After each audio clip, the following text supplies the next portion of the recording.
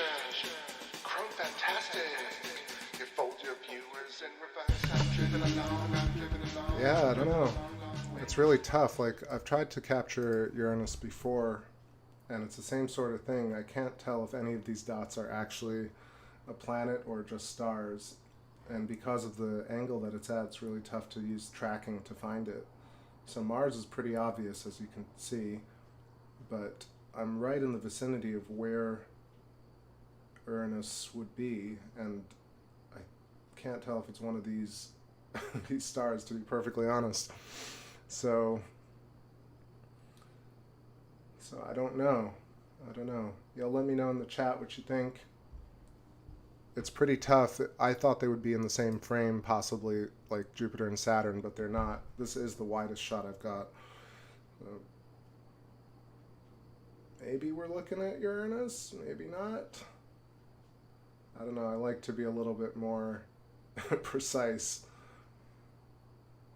Let's check. Huh, is that it?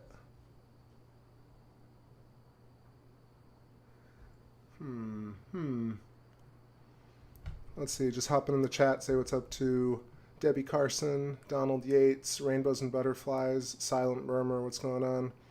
Silent says Mars at 7 degrees Taurus. Is that degrees? 7 degrees Taurus, Uranus 6 degrees Taurus within 1, or is that an arc second? Arc. Within 1 arc degree conjunction. Yeah, I'm not sure. I assumed that Uranus would glow blue, but again, not 100% sure that that would be the case, given the distance of it. But this thing that I got right here is the brightest nearby object to Mars, and it's in the right location. So let me center this for a moment.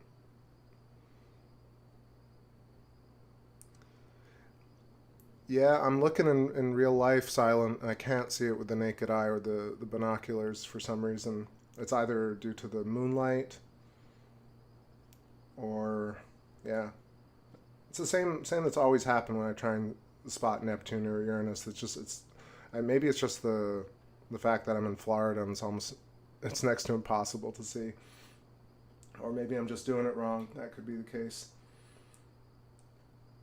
So I'm just going to double check and see what this star is. Yeah, within 1 degree, I know, but it's weird. Maybe it's in the shot with Mars. Let me go back to Mars for 1 second. So, I mean, I assume that would be like right on. What's happening, TJ? Welcome. Let me put on a tune here and find Mars again. Be right back. Strut coming through.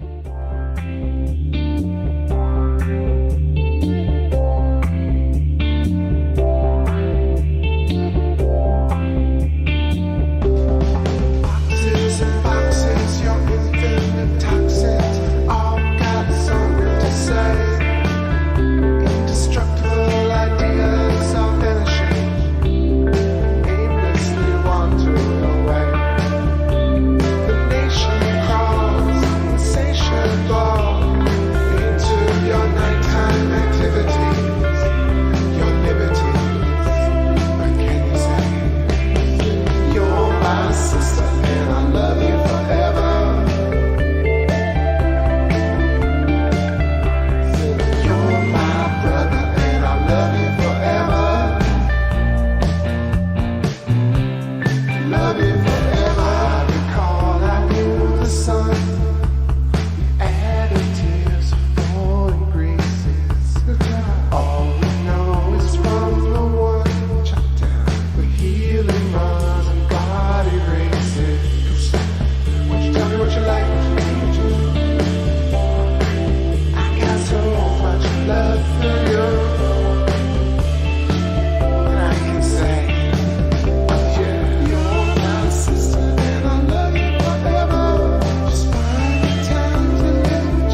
Yeah, y'all, I don't know.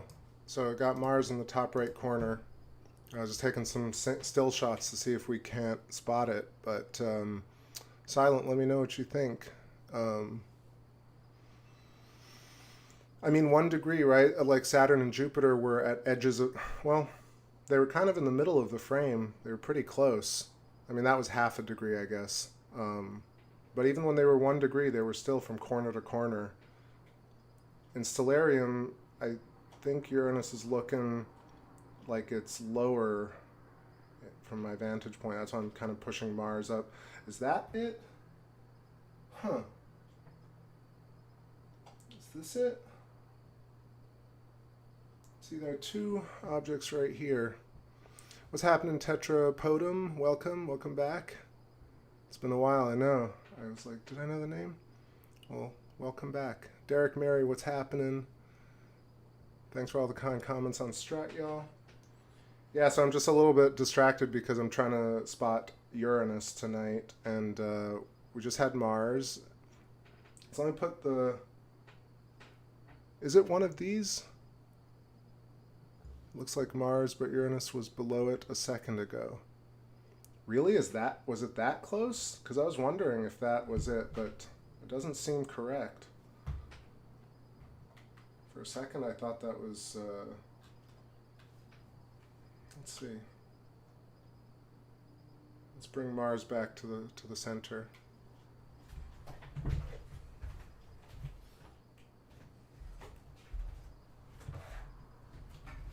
All right, so Mars in the center, and I'm going to hold it here for a second. So Silent, tell me if you think that this bright-looking star underneath Mars is actually Uranus. I wonder if that's the case. For me in Stellarium, it looks like it should be bottom left of the screen, but maybe I'm wrong.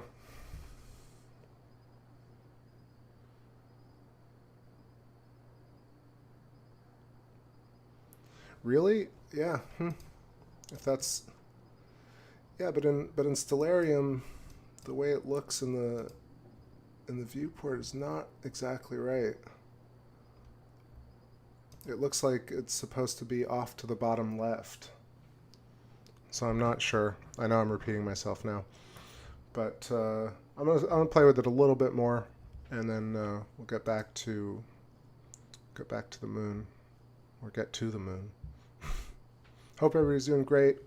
It's going to be a fun show tonight. I want to talk about lots of geometry on the moon, continue the conversation from yesterday, take a look at some of the features we saw yesterday in better relief tonight. It looked really crisp when I scoped it earlier. So let's groove a little bit.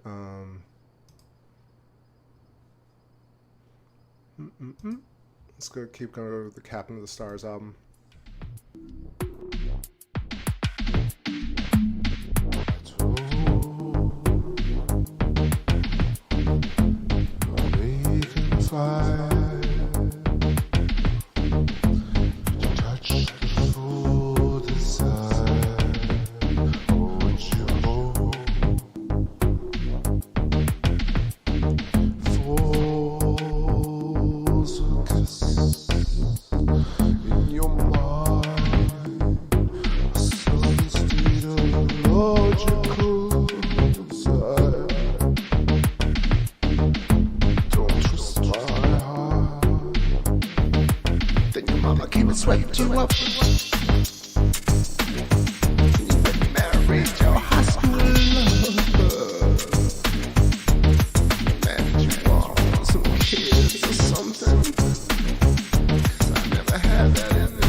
Hopping in here to not comment about potty humor.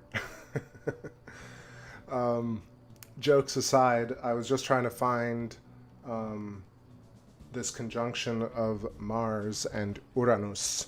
I'm going to call it Uranus from now on, taken from Tess's pronunciation. It's much further away from that. Also saying what's up to Eric, Astralis, and Ellie Wynn. Welcome all. Hope y'all are feeling great tonight. So I've just been toying around here. That's Mars in the bottom right corner. And I was wondering, Silent, I was going to tell you that, like, for me, the Stellarium is pretty accurate in terms of where things are cardinally, directionally. But maybe the tilt, right? Like, maybe Uranus I imagine to be bottom left, but it's top left. So I'm looking at this combination of the 4 stars to the left of Mars and wondering if I can sort of track it from there. And I think I may be able to. So Orion is much further away for me. It's all the way on the, like, it's almost like southeast still. And this is actually almost due west for me. So that's 60 degrees apart. It's pretty far. Pretty fardcore. I kind of feel like it should be right around here. These 4 stars, I do see them in Stellarium, and they look mostly correct. So Uranus seems to be right underneath that.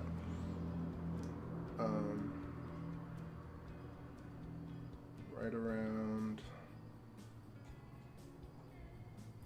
here. Just bear with me.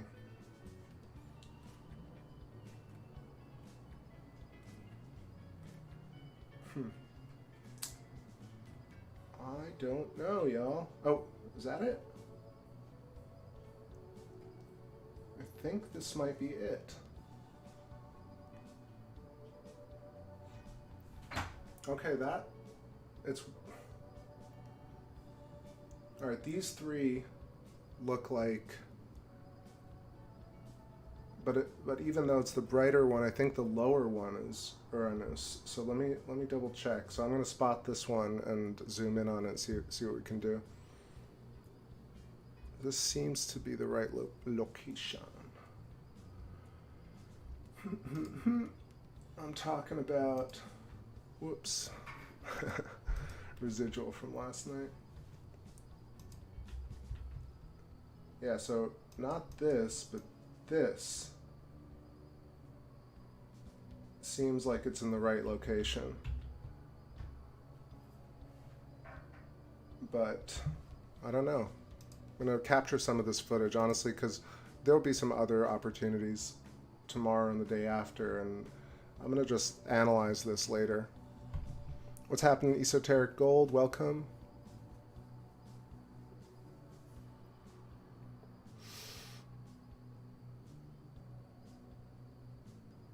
Yeah, Silent, I don't want to say that 100%, that little dot under Mars, because that's just way too close. That's like fractions of a degree away. And if it were that close, it would, I don't know. I feel like I'm just not 100% sure about that. Could be. Could be one of these that we're looking at right here. Honestly, it could be this bright one. This is actually, it looks a little like soft light. I'm going to zoom in on one of these and see what the deal is. Let me get back to this tune here.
All right, I'm done messing around tonight with Mars and Uranus. We'll check it again tomorrow, see what we can do.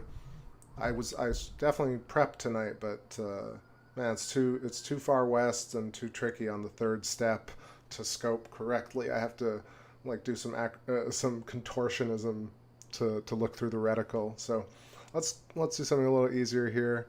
Got some Luna looking amazing tonight. Waxing gibbous. What are we at? 60 something tonight? Let me just double check. We are at 61.2% illuminated. 9:45 p.m. East Coast. Thanks for joining, everybody. I see Miguel. How's it going? Welcome. And everybody hopping on. Let me know if you have any requests. Gonna I'm trying to play some jams I haven't played in a while, older stuff.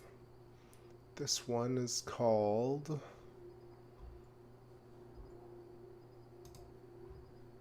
wait, where did that go? Come back. My whole mix disappeared. 1 second.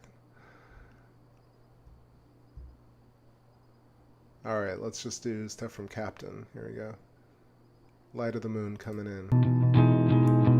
Classic night. Lots of great stuff to see on the moon tonight, but let's get some wide footage first.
Alright, little light of the moon. And so, let's get into the zoomage, shall we? Got the Apennine mountain range coming in strong right here. The very top left, Eratosthenes. This wasn't visible last night. This is right along the Terminator at the mouth of Mare Imbrium. at the right of the screen, you got Archimedes with its cometary mountainous trails. You got Aristillus and Autolycus next to that, those two. And then moving right further along the Apennine range, you got Cassini. You've got Valles Alpus and the Alpine mountain range. We got Eudoxus, and what was the other one? Where's my atlas? It was Aristoteles, Mitchell, and Eudoxus, south of the gash that you see at the top. And then what else do we have? And so many great features tonight. Let's move north and see if Plato is showing. So I got lots of vibrations. That's going to happen. The scope is much lower down on the steps, so it's wibbly wobbly tonight. But man, is it clear? So lucky to see these types of views from in the city. All right, yeah, Plato is showing. Really interesting internal terminator line on Plato itself. You can see it's almost got its own, you just see the actual edge of its mountain range, its rim, cast shadow from the bottom.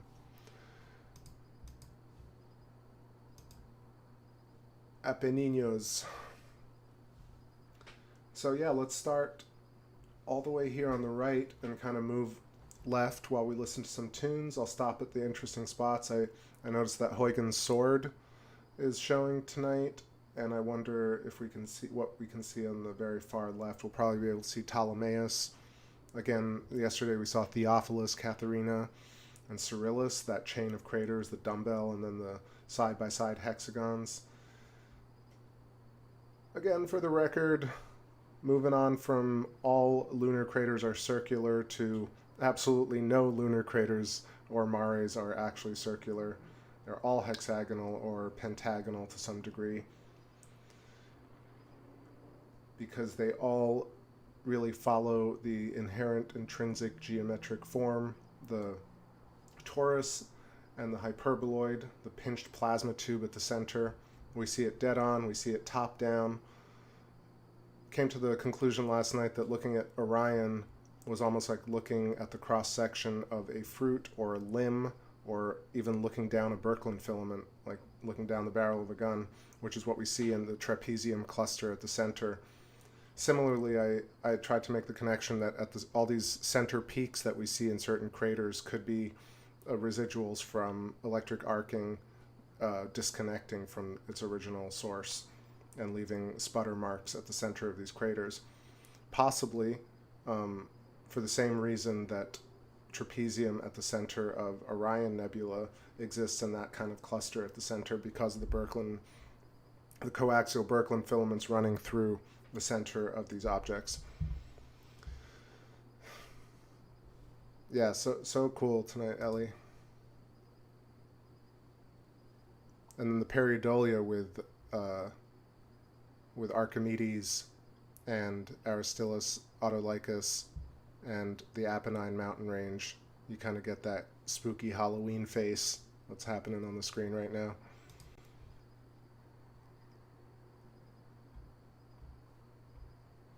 All right, read your mind, and a bit more lunar tours here. Back on the couple. We're not gonna end everybody. Oh, can't stop the world. I can feel the sand on my body. Oh, life feels so good. Hold on, hold on, hold on, hold on. Stop. You hold on, hold on, hold on, hold on. Stop. When the full moon comes, travels out to me.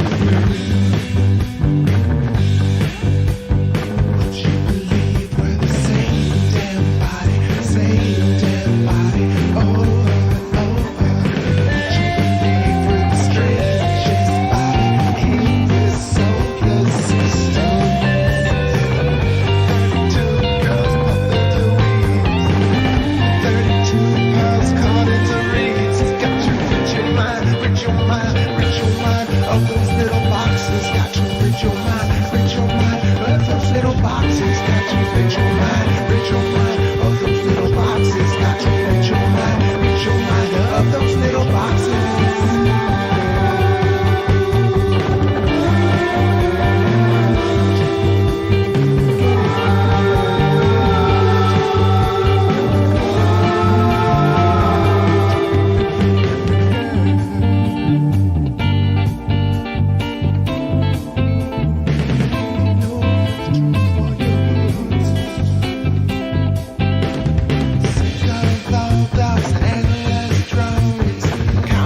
Down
So much cool stuff. I'm just admiring it with y'all.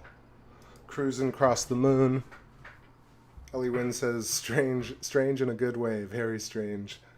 Yeah, it was like, I mean, we've seen a lot of these features before, but really seeing them at this clarity every time, you know, because you rarely get such clear nights that overall we don't see it this clearly on average. On average, it's pretty blurry. So taking it all in tonight, especially like when it really locks up, you can kind of see the surface carvings, these kind of sputter marks, and these extra little details that we rarely get to see. I mean, what I was showing earlier with Ptolemaeus and the caffeine molecule is that it's just so unbelievably perfect when it comes to describing the shapes that we see in geology. This side-by-side hexagon, pentagon, the hourglass shape, the toroidal shape. This inherent structure of geometry explains geology perfectly at all scales.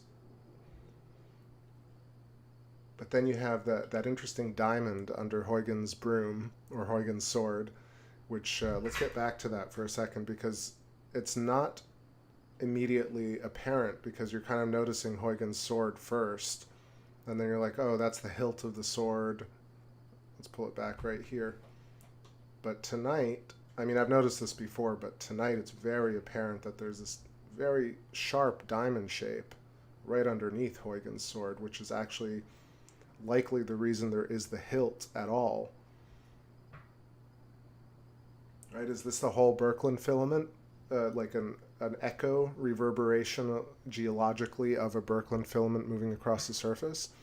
Get back here and tell me this is not like a really sharp diamond. Yo, what's up, NGC? Good morning to you. What's caffeine? I don't know. Are you being sarcastic, or did you not see the image earlier? I'll pull up that image once again, but let's just take note of this. It happened to be a caffeine molecule, but if you type in just images or, you know, structures of molecules, it's represented as side-by-side hexagons or multitude of hexagons nested, or a hexagon against a pentagon, which is the kind of unevenness of the toroidal flux. Let's see. Yeah. So now I'm really curious about how this diamond was formed, and I feel like the second diamond to the left of it is a little less visible, but that's what makes the structure complete.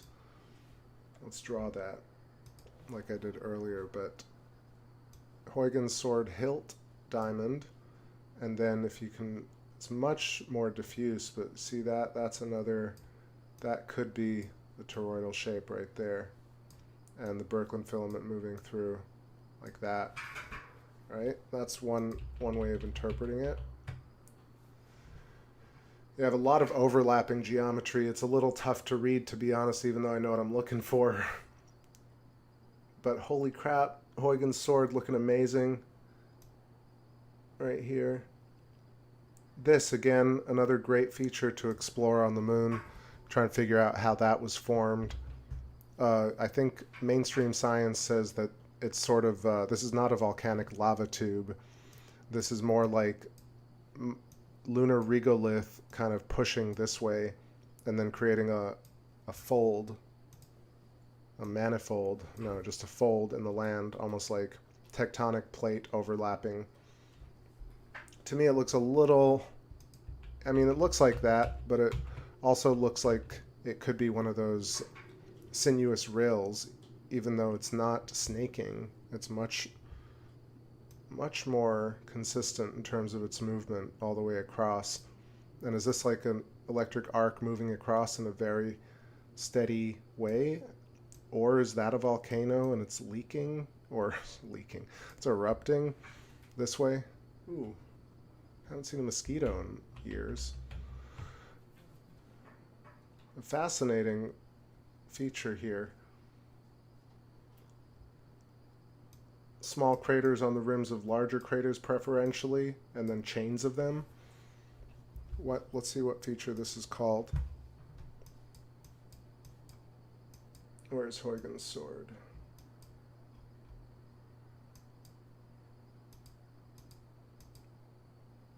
Promontorium Tenarium.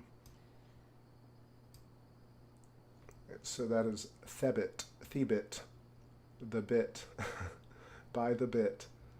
And then the diamond crater is Thebit P. Right, that makes sense. All right, moving over to the right, let's take a look at Arzachel, Alphonsus, and Ptolemaeus once again. What's happening, Super Must See? Welcome.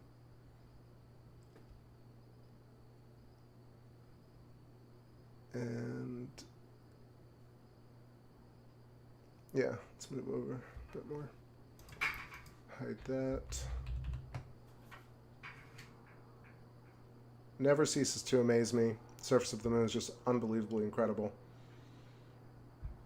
Another reason I no longer think that they're aliens, because it's so obvious that the moon itself is way more exciting than the speculative idea that aliens exist versus having a real moon and thinking about it.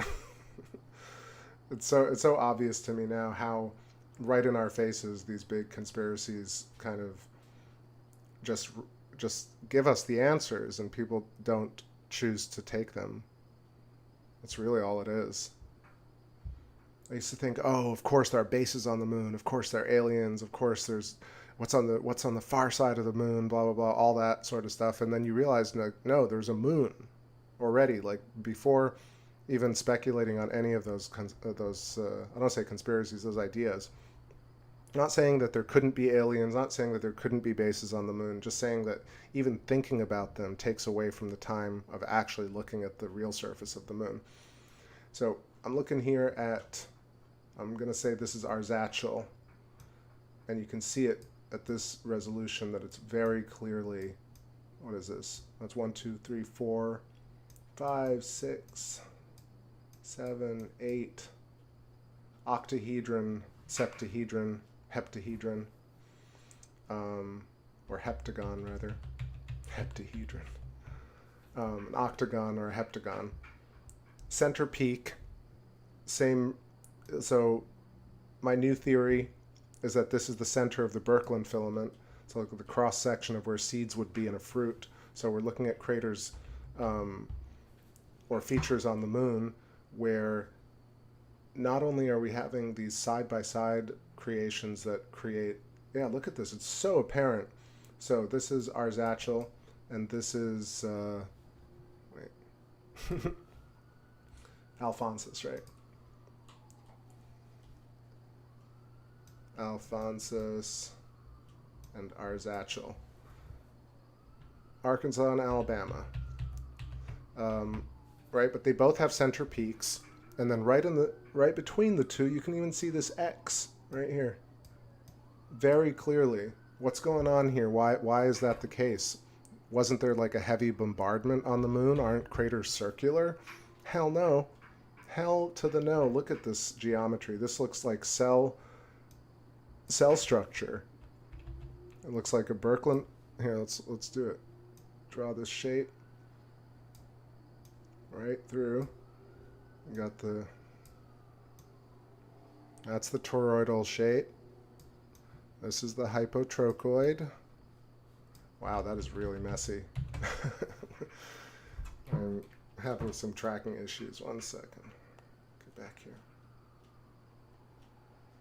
Can you imagine if I had the 11-inch on the back porch? This would look just like 4 times the size. But not complaining, just looking at this geometry. So we're looking at, it keeps drifting, damn it. Let me just bring it down a bit more.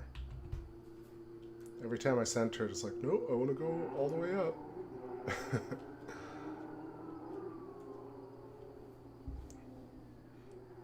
All right, so stop running away.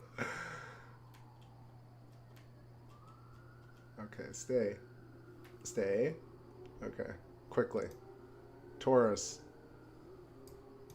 hyperboloid, pinched plasma tube, Birkeland filament. Still wants to run away. Either way, y'all get what I'm trying to say here. There's a reason that this is the case. It's because they're formed based on a particular type of geometry. They weren't formed randomly by impact. There's just absolutely no way that could have happened, in my opinion. Now, people are going to disagree till the cows come home, but that's why you're on this channel, not other channels. Because that's what I talk about. You got geometry rife on the moon and electrical scarification everywhere, just like little pinches and striations. Almost looks like stretched skin. Looks like it was cooked. Honestly, it looks like it was fried. But very, very easy to notice this structure. It also looks like a person with a head and the outstretched arms. This is stickman stone right there. I keep drawing these same things over and over, but y'all know what I mean at this point.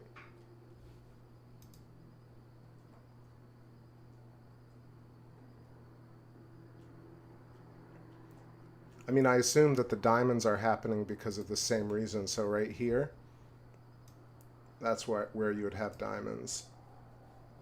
And this is where you'd have hexagons and pentagons on the sides. You have the Birkeland current going through that way, dielectric inertial plane there where you see the center peaks.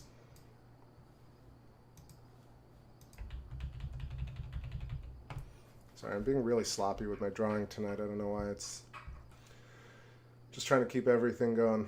All right, so that was Arzachel on the left and then Alphonsus on the right. Now moving over a bit further to the right, and this is where you'll see this kind of hexagon, pentagon side by side. So Ptolemaeus, Ptolemaeus, and then Alphonsus right here. Center peak, but Ptolemaeus has a vent, right? Not a center peak.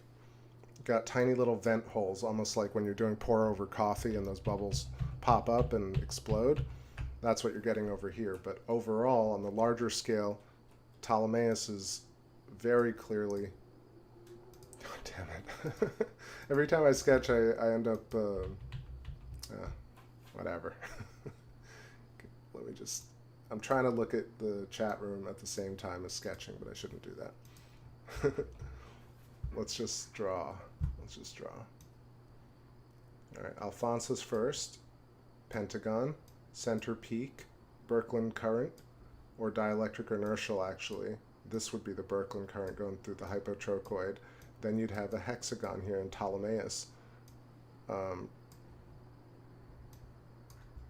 know it's all fidgety, but very, very clear to me what this is. And how do you take a look at this,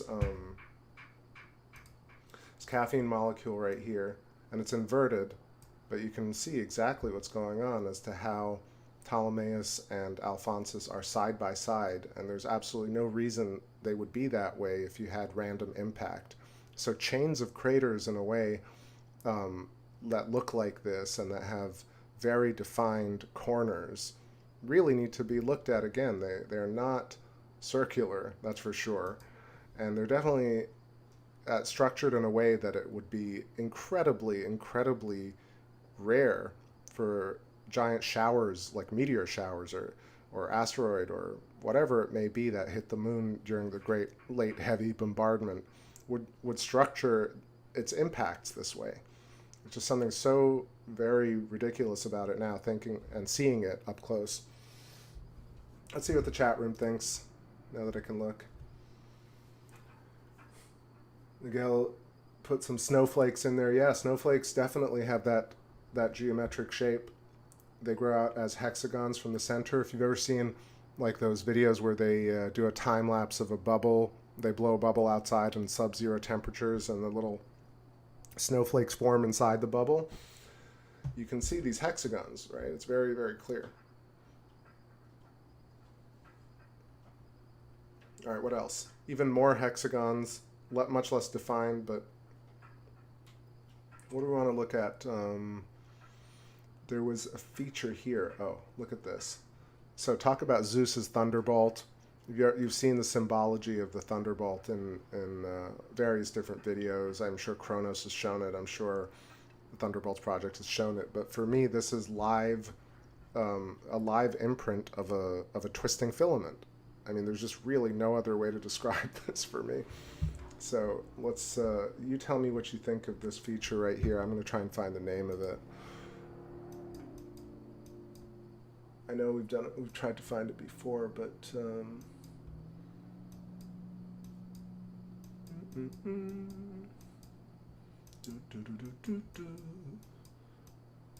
yeah, it doesn't really show up very well on the atlas. It's not like one of those prominent features.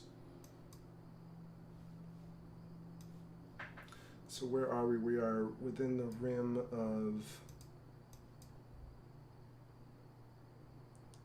Yeah, it's near Wallace, near Montes Archimedes.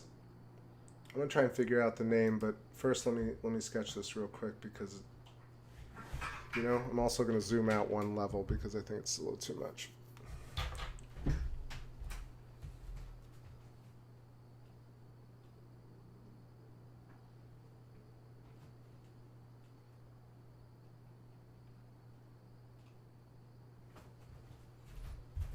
Yeah, that's a little bit better, a little less shaky.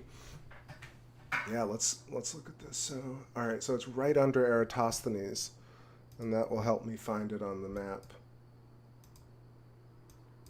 So if I'm looking at it, Eratosthenes is the one at the tip. I mean, you can see this very prominently, the tip of the Apennine mountain range that bleeds into Mare Imbrium.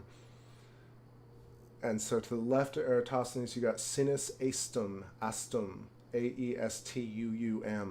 That's a cool name. And I want to say it's called Bode. Is it Bode? I'm just clicking around. I can't really see it for some reason. Yeah, B-O-D-E, Bode H, in Sinus Aestum. But if you want to find it yourselves, look up Eratosthenes on a lunar map and look, you know, to the right of Eratosthenes, you got Mare Imbrium, Archimedes, gosh, looking amazing. And then to the left, you have this particular feature. But let's sketch it a little bit. Yo, what's up, SNO Tick? Snow Tick? Somebody somewhere? What's going on? Are you seeing this clarity, y'all? It's absolutely astounding. I mean, the last couple of nights, just we're so blessed with this view. And I am lucky to share it with y'all. But let's here we go.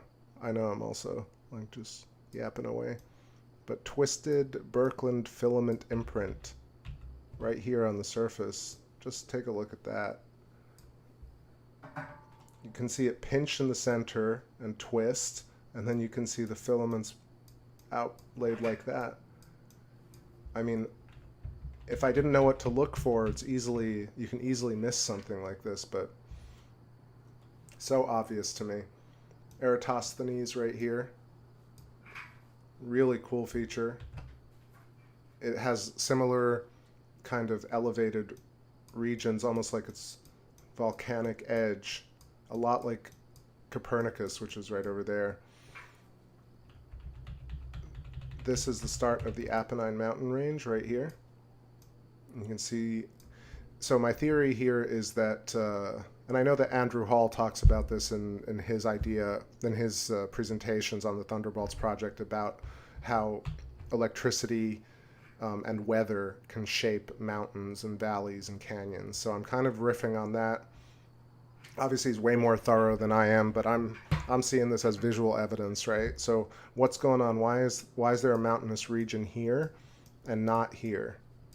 And I think it's due to the fact that matter, or more matter, is being condensed or impinged upon along the center of this hypotrochoid, or where the Birkeland filament, because there'd be more energy here. And as the toroidal shape, the toroidal flux emanates outwards this way, you'd have more and more diffuse mountain ranges as it moved away from the Birkeland filament. This to me makes a lot more sense as to why they're at the very top, the mountain ranges peak over here and then get lower and lower as they move away from it. Apple shape again, here's the apple, and then apple core, right? And then the stem of the apple almost looks like that twisted filament that we just saw. Here's the twisted filament, and here's a small version of the apple or butterfly. Same sort of idea.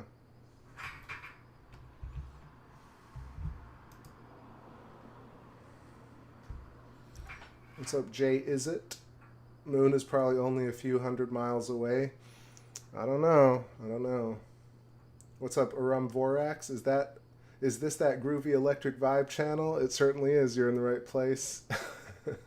You are here now. We are here now. I'll get to some tunes in a second. I just want to make sure that I'm highlighting all these regions before I do. There's so much to see tonight, and I'm pretty excited about talking about all these theories. So again, sinuous rills. You know, what is going on here? Is the land overlapping? The regolith, is it moving? Are there tectonics? Are there earthquakes, lunar quakes? Or do you have electrical currents that moved across the surface and kind of pulled because of the energy or discharge and sympathetic resonance with the surface of the moon? Did electric charge actually create these sinuous rills? Right now, standard cosmology will tell you that these are either volcanic lava tubes, right? So you'd have to have, obviously, look, you can see that there are these little micro craters or craterlets, right? Versus Archimedes, for example, which is a much larger feature. So is it possible that these tiny things are volcanoes and that these sinuous rills are volcanic lava that have hardened and created tubes? Is it possible? Yes. But this alternative theory is that these are not volcanoes. They're actually vent holes, right? Because, again, when you pour over coffee or anything like that, when you use boiling water on the surface of anything, you'll get vents that appear, especially with clay or mud, if you've ever seen that, and releasing pressure. But these types of sinuous rills, are they lava flow or are they electrical arcing moving across the surface? A la Billy Elverton or Electric Universe Eyes, Electro Vision, Brian J. Ford, and the stuff that Ralph Jurgens was talking about back in the 70s. Saying that, yes, there are all these ideas that there was the late heavy bombardment that created all these features, but also alternatively it could have been created in an electrical interaction where the moon was captured by either Earth or Mars and it exchanged cosmological scale thunderbolts or lightning rods. And as these lightning rods moved across the surface, that's why we see these features. This is the primary thing here, because if true, and in my opinion personally it's true, but you know, nobody has to necessarily agree with me about it, but if it is true, it fundamentally changes everything about what we know about the moon, how it was formed, how it connects to Earth, how old it is, where it's from. That's why it's so ridiculous that there's no discussion about whether that's the case or not. It's settled completely that the moon is 4 billion or 3 billion years old. There was a late heavy bombardment. Everything is from impact, and these are volcanic lava tubes, and shut up. And I think it's so ridiculous that we can't even have a discussion about it. I mean, I say that dramatically, of course, because I'm talking to you about it. I'm not being stopped from explaining it to y'all. So here's another a great example. The idea even of this fork over here, like the forked tongue of a snake. Even the reason a snake's tongue is forked is due to the fact that there's a coaxial Birkeland filament that the snake is grown upon, and the actual extremities of the snake, one of them comes to a point and another forks out, the same way we saw that Birkeland filament earlier, the same way you see lightning bolts fork. Get the fork out of here. Rastaman Lives is just singing one of my songs in the chat.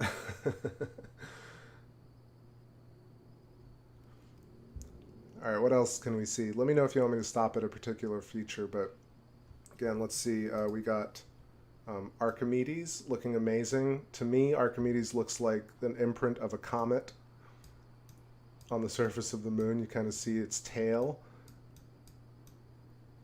It's also same sort of idea. If we're saying that these mountain ranges are formed because matter is being coalesced along a hypotrochoid. Let me know in the chat which word I should use for this. Should I just say hourglass shape, or should I say hypotrochoid, or should I say pinched tube. I always say that all three of them or four of them when I'm explaining this, but to me this shape right here is called a hypotrochoid or a hyperboloid of some sort. It's really a pinched cylinder. So if you pinch a cylinder, you're going to get this sort of shape.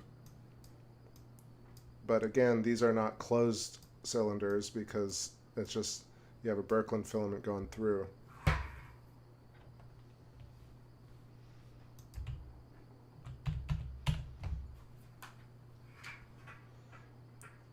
right, the color's a little bit washed out here, but it's so that we can see a bit more of the region north.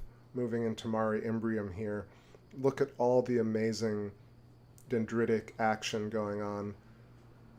And when I say dendritic, I mean like dendrites. And if you look at neurons, or you look at your hand actually, which would be the easiest thing.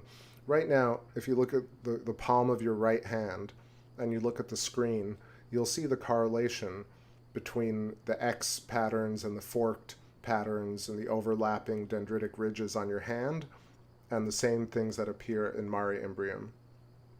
And let me know what you think in the chat. I'm going to take a little break here because I'm hunched over. There's so much more to see, but let's play some tunes and I'll take a quick break. But definitely take a look at your hand and tell me how we have dendritic ridges that look exactly like features on the moon on your hand if we're not bred of the same electrical structure. That's the only actual physical explanation. The rest is pure speculative hypothesizing. Today I watched a couple of videos. I watched Sabine Hassenfelder talk about just a couple of her videos, and I also watched Garrett Lisi talk to Brian Keating, Dr. Brian Keating. And I listened to a little bit more Eric Weinstein, and man, like I'm waiting while I listen to them and see if they mention anything simple or anything structurally sound.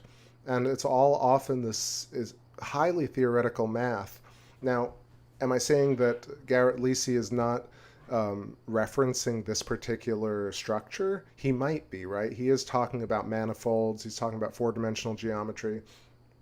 Eric Weinstein is talking about geometric unification. Sabine Hassenfelder is like really questioning her own ideas of physics and kind of shedding light on different paradigms. But really, when I listen to them, they do not sound as simple as what I'm telling you.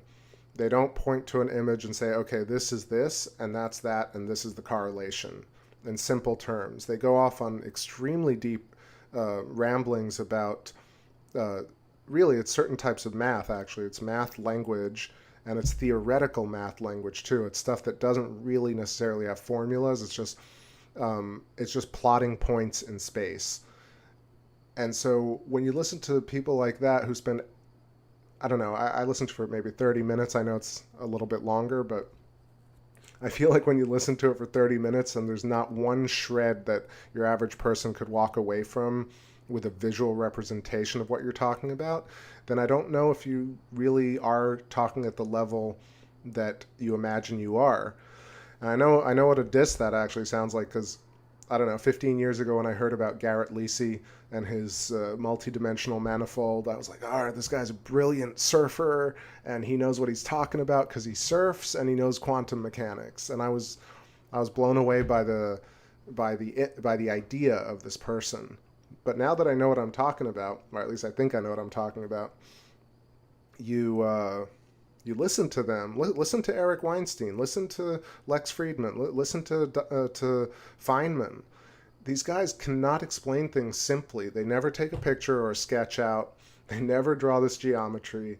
They never question their own preset beliefs, right? They never say, okay, this is what standard cosmology says, this is what quantum mechanics says, but also this is what independent research says, and here is my combined analysis of the 3 or 4.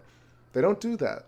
And for me, it's either intentional or they really get away with doing this so often that, you can, like if you watch Dr. Brian Keating and Garrett Lisi, if you happen to watch that, if you can walk away with any sense of what those guys are really talking about, come back and tell me about it, because I really understand what they're saying. And I don't think they even know what they're saying. I'll be perfectly honest. I know that's a little arrogant, but that's how I felt today. I was listening to same thing with Sabine. Like she's definitely asking great questions about preset ideologies, but in terms of analyzing them, there's a very strict wall that she will not cross over, which allows the universe to be younger, connected, electrical, so on and so forth, and visible geometry.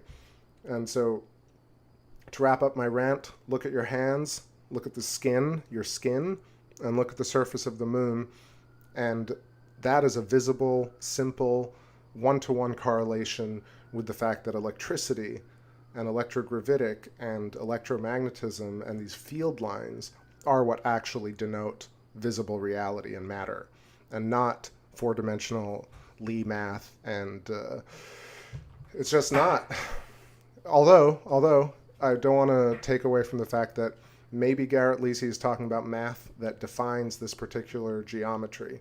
So in that case, fine, right? Like I don't want to be closed-minded about it. But to me, like if you really, really understand what you're talking about, if you can teach somebody, if you really know something, then you can teach it very simply. Not with analogies, right? Like that's what Neil deGrasse and these other cats do. They make it so dumbed down that they don't actually teach you anything. They just tell you anecdotes. But then you have Feynman and Dawkins and Stephen Hawking. And if you really read their work, you're talking about this very abstract four-dimensional math.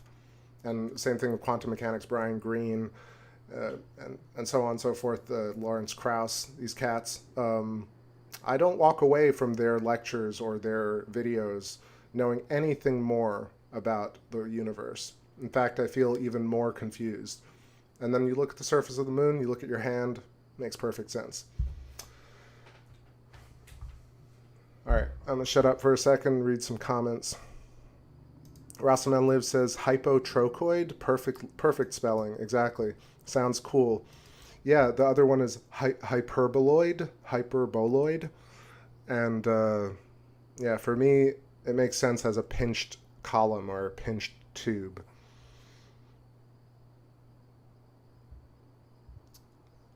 Let's see. Silent Murmur says, I often notice people's math is wrong, but since it can sound confusing, it seems like they make it as complicated as possible for funding. I mean, I hate to say that because I know that these guys are not like just, they're not just terrible people, right, who are just trying to rob the system. But there is a lot of that idolatry where, like, if they sound smart, then all of a sudden funding. Or if they sound smart, then nobody questions it because they're like, oh, well, I don't know. Your combined IQ, you know, makes me feel inadequate to question what you're talking about. And I think that really is why we're at a place where people don't get the universe that we're in. For me, once I understood this shape, this geometry from Ken Wheeler, I understood the human biofield from Eileen McCusick. I understood how information was stored in the human biofield through cymatic three-dimensional holograms per Rupert Sheldrake, and so on. You can add in Pierre-Marie Robitaille, Jerry Tennant, Gerald Pollack, and Velikovsky, and of course Tesla, and you know, even I gotta say, like Nikola Tesla, amazing, right? But so many others that we didn't hear about throughout our lives, like Velikovsky, like Halton Arp, like Ralph Jurgens, like Hans Alfvén. I mean, Hans Alfvén did win the Nobel Prize, but Hans Alfvén, really, they didn't follow what he was asking them to do. They just gave him a Nobel Prize, and they're like, shut up, Hans. Mr. Here, we'll name a wave after you, and just go away. Silent Murmur says they're completely disconnected from what their maths are describing. Yeah, that's how I feel. I'll be perfectly honest. Like, I was watching Garrett Lisi for a while, and his eyes were just spinning, talking about all these different Lie functions, and he's like, you get it? And Brian Keating is like, and the chat room is like, you guys are so brilliant. You guys are so brilliant. I don't understand anything you're saying. You're so brilliant. And I was like, all right, what's going on here? This is supposed to be science, right? And it's so devoid of any actual understanding that, also no images, right? Like if you're talking about the structure, unified geometric structure of the universe and you can't sketch it in like 2 minutes, then I don't know if you really know what you're talking about, because I can sketch all this stuff in like a second right on top of an apple, on top of molecules, on top of geology, on top of humans, animals, nature, spirals, water, space. This structure exists pervasively, inherently, constantly, and consistently, no matter what you do with it. And yeah, I don't understand how we could have a secondary geometric unity that you can't see, right? There's no... So, anyway. Definitely hyped today. I was researching and here to share my findings with y'all and my tunes. Let's do tunes and a break. I know I said that a while ago, but here's a break.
Going up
here, goddess of Leviathan. Whew, what a night to see the moon and the stars. Welcome Vicky and Dano Mano. Cool name. Appreciate all the kind comments on the words, on the words, kind words on the music, kind comments, whatever that was. Miguel's asking, I forgot where Theophilus crater was. Thanks for the reminder. So let's check out Theophilus in a second. It's actually, if you follow the mare, top right, the big mare, right? That would be Sea of Serenity, Sea of Tranquility to the left of that. Of course, the toroidal shape with the hypertrochoid, hyperboloid. And then if you follow Sea of Tranquility off to the left a little bit, that darkened region, you'll see Theophilus is right there with the center peak being quite bright. Let me sketch that for you so you can see it for certain. So Serenity, Tranquility, Mare Crisium, and Fecundity, and then Mare Nectaris, Theophilus, Katharina, Cyrillus, Ptolemaeus up here. Ptolemaeus, Arzachel, and Alphonsus. But yeah, Theophilus. Let's take a look at Theophilus. It's actually, I feel like maybe I was wrong about the relief. I feel like maybe at the 40% moon, 30% moon, Theophilus would have been in the best relief to see it. Right now, it's already washed out because we're getting better relief near the terminator line. And when I say relief, I just mean like sharpness and contrast between the highs and lows. What I did want to show, of course, prominently, Mare Crisium, definitely a hexagon, and Sea of Tranquility, Sea of Serenity, really has that kind of side-by-side hexagon, pentagon formation. It's so apparent, but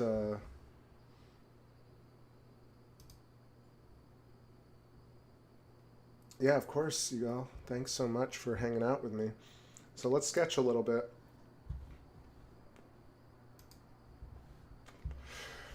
Okay, we got Sea of Serenity, very clearly, those three lines, right?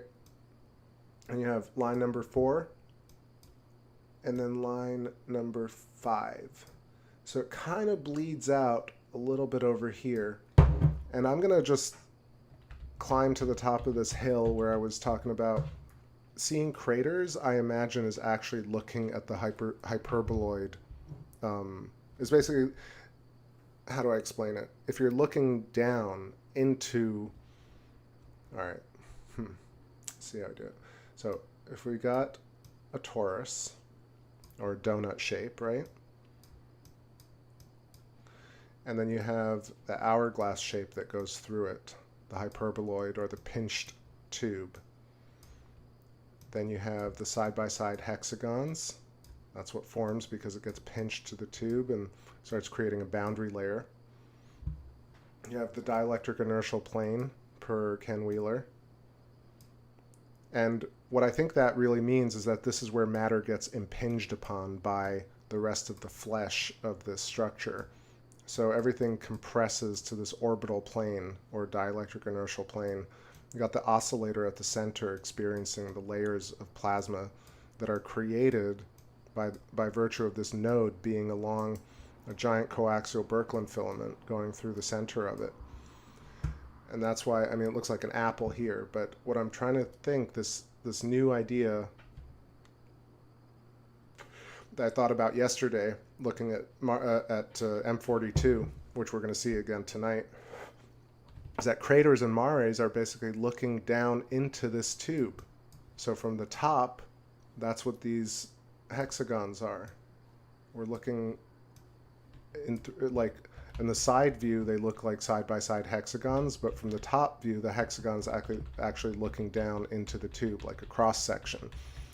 And I think if that's the case, then it makes perfect sense in 3 dimensions, right? We're looking not only at the side view, but the top view, and that's why craters. I mean, I know it's very simplistic, but I think it makes sense to me now as to why these shapes occur. I mean, it would be the same shape, right? But we're looking at it from a different angle.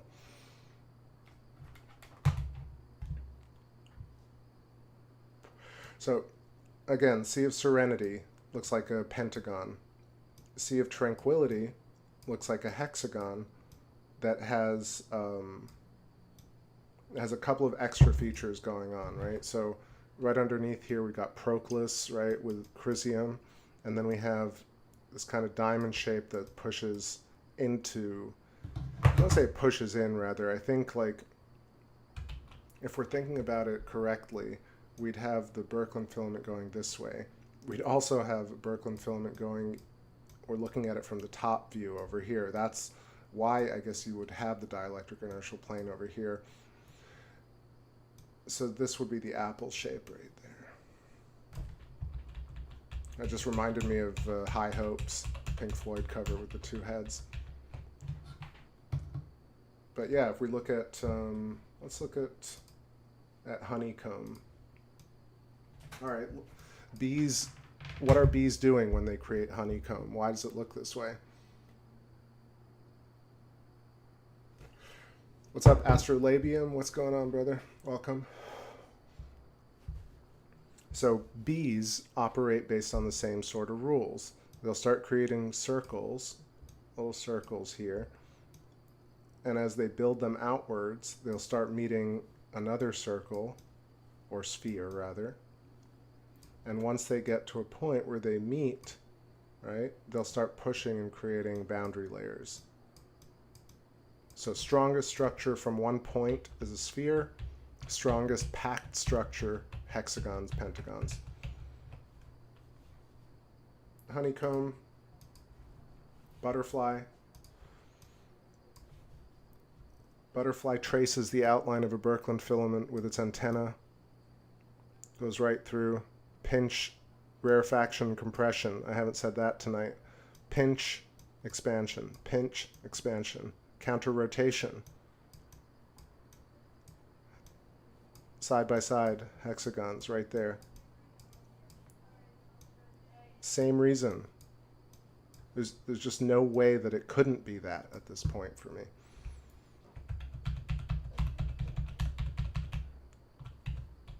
So not just butterflies, all insects, all creatures birthed along a Birkeland filament with a center oscillator. Oscillator radiates outwards, interacts with its own shells, but it follows the strict geometry of these magnetofield lines.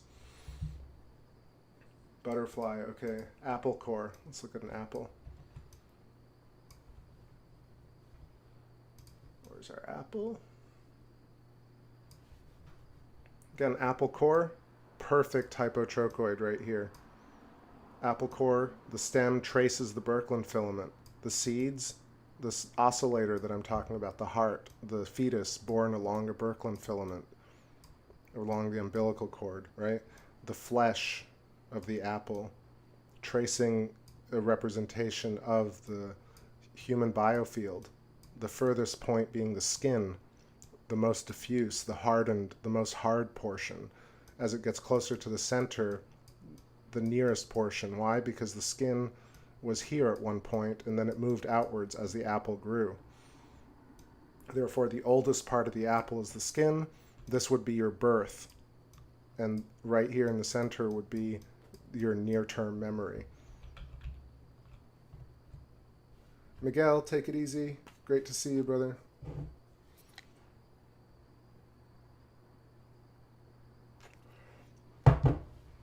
So that's an apple core. Okay, what else do we got? Here's my geometry torus. It's an image that I made. And you can see it really clearly. This is the side view, of course. Torus with the hypotrochoid in the center, pinched plasma, dielectric inertial plane, orbital plane, Birkeland filament going through it in a coaxial circuit. What's more is that you have rarefaction compression, so you have a Fibonacci spiral emanating this way, a Fibonacci spiral emanating that way. You have Donald Scott's circuit going on for electric stars. If you've ever seen Donald Scott's presentation on Thunderbolts Project, that's what he talks about. I don't know if he agrees with this particular thing that I'm saying, but I interpret his analysis of stars, or I use his analysis of stars to interpret this data.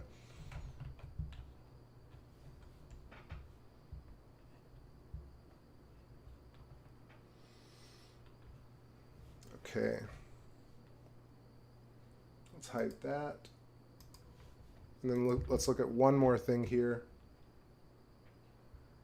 which is the human funnel system, right? So what's going on here? So I didn't make this image. I took it from online. I can't. Where's the credit? Mikimi. Sorry, I'm using this, but it's purely educational. No money to be made.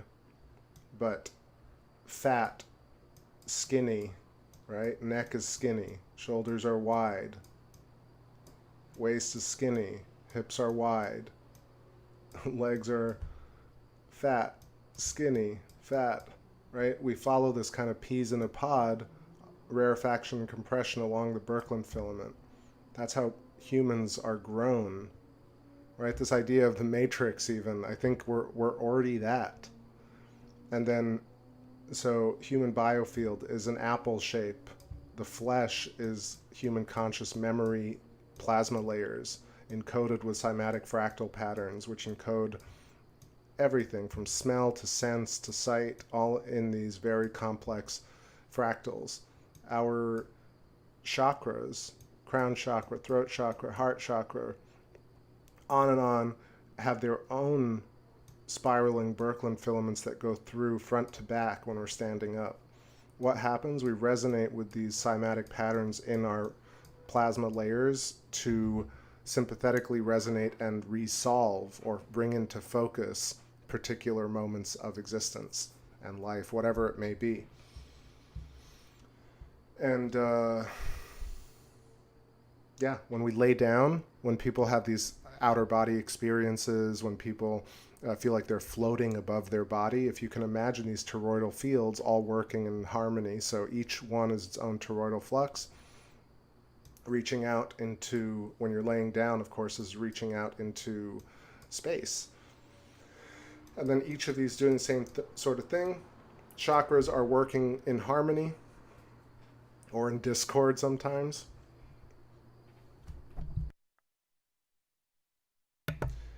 And then when they're working together, you have the human experience, right? So they're all doing their own work. This is where this idea of you know, they say the stomach has its own brain. You know, the stomach has a brain, or think with your heart, right? Or no, you think with your head. I think you think with all these different chakras, these oscillators, individually and collectively. So it's not one or the other. Maybe one supersedes the next or resonates more strongly than the next. But in essence, we are working along a Birkeland current, a Birkeland coaxial Birkeland circuit, and we also have a series of them going through the body. Therefore, this is how you sense things. This is how you create. You know, there are so many videos, again, talking about people who don't know how to explain it simply. They're like, we're co-creators of our own reality. How does that work? I don't know, but we're co-creators of our own reality. How many times have you heard a video where they tell you these really grand ideas, and then somebody says, well, how does that really work? What's the proof in it? And they're like, well, here's a bunch of math. For me, it's so much easier to understand that we do have eyes, we have a brain, right? We have a throat, we have a heart, we have a neck, we have a stomach, we have a groin, we have feet, arms, etc. These toroidal fields interact with fields around the body that are created by virtue of resonant plasma. These plasma contain information. These plasma layers contain information. The bubbles next to you are near-term memory. Bubbles far away from you are your birth. Basically, the furthest layer is your birth. That's why when you try and think, sometimes you look away or look up. Right? You ever notice that? Or if you're trying to remember something in the distance, you actually turn physically to kind of think about it. This is why, because physically we're actually remembering physical cymatic patterns imprinted on plasma layers that we our cells have created via additive oscillation. There's absolutely no doubt in my mind that this is a fundamental way that it could work. Whether I'm right or wrong, you know, remains to be seen, but to me, like, nothing has ever made more sense. So, I'll shut up for a second. Let's get back to the moon. Read some of your comments. What's up, Veronica? Question mark, question mark. Oh, just sketching some concepts about plasma cosmology, plasma consciousness, connected universe principles. But we're looking at the moon here on an 8-inch telescope. I'm showing correlation between the moon and human consciousness as well. Genghis Khan, what's happening? Word up.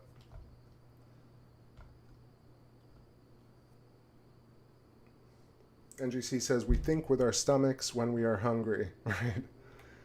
I mean, of course, I mean, that's how it could work. It's just more that I read these articles where they're like, no, the humans operate strictly from their stomachs because the stomach has a brain previously unknown to us that blah, blah, blah overtakes everything. But, you know, in an instance, it might. But generally speaking, I think our chakras or our resonant oscillators are working. You know, I know I'm not taking it lightly enough.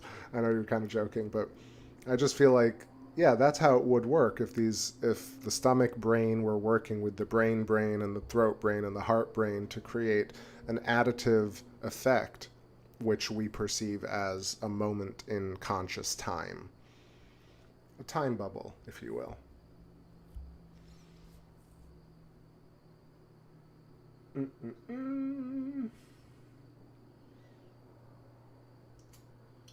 Okay. Silent Murmur says, neurolinguistic studies have proven there are mappable connections between where people look when thinking about things. I would imagine, like, if somebody were to put me on the spot about does deep, I don't want to say deep state, but deep science, like science that is hidden from the general public or just worked on in private without any need to ever reveal it, do they work on things like this? I would imagine that they do. I think that what I'm telling y'all is completely understood by certain people. In fact, I even wonder if I'm able to perceive it this clearly due to the fact that it's already been solved somewhere else on Earth, and I'm just tapping into that information.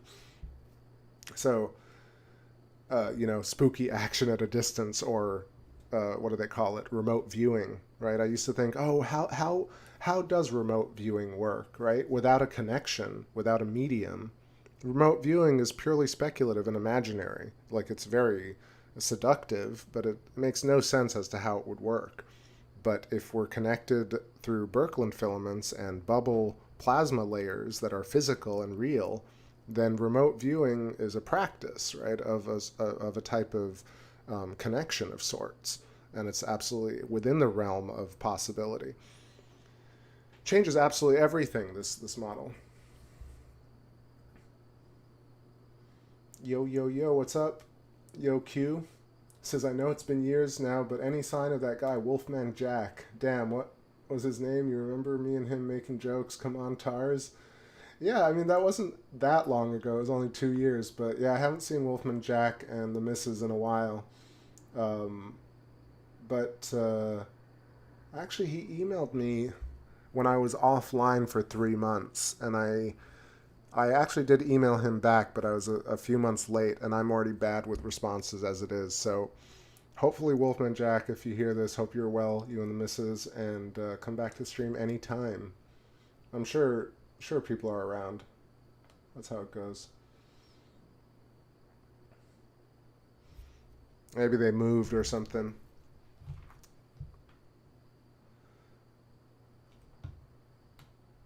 So yeah, that's a lot of plasma talk tonight. I'm going to do it again tomorrow and the day after and the day after and the day after. But let me know if you have any other thoughts.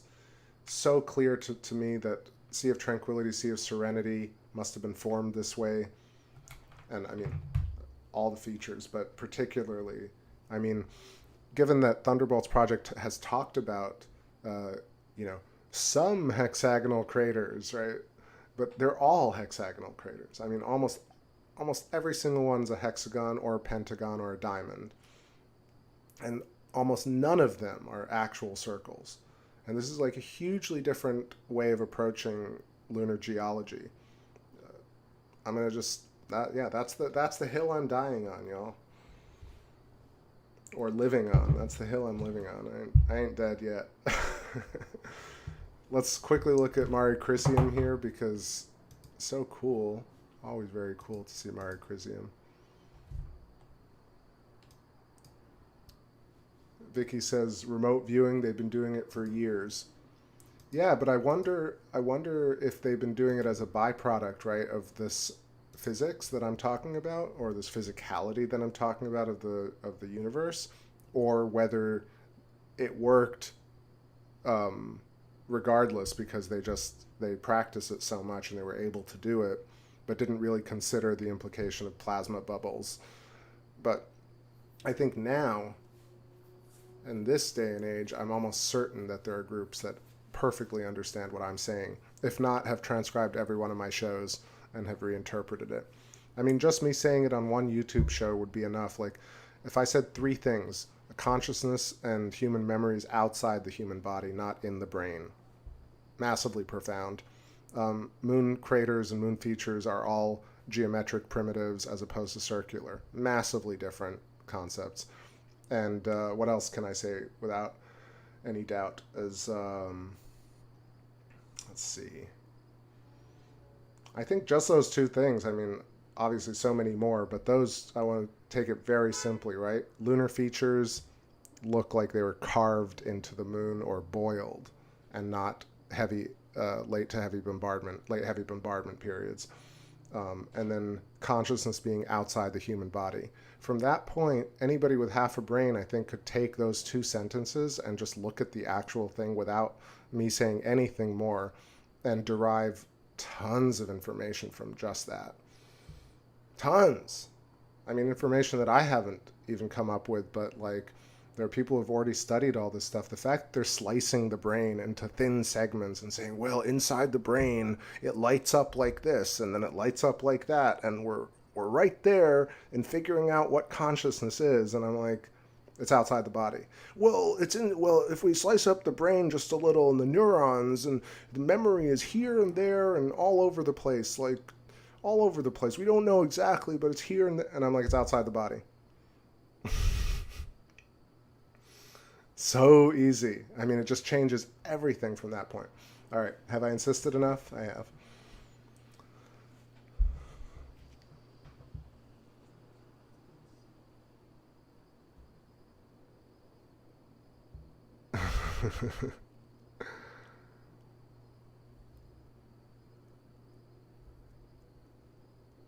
All right. Tune time. Tune time.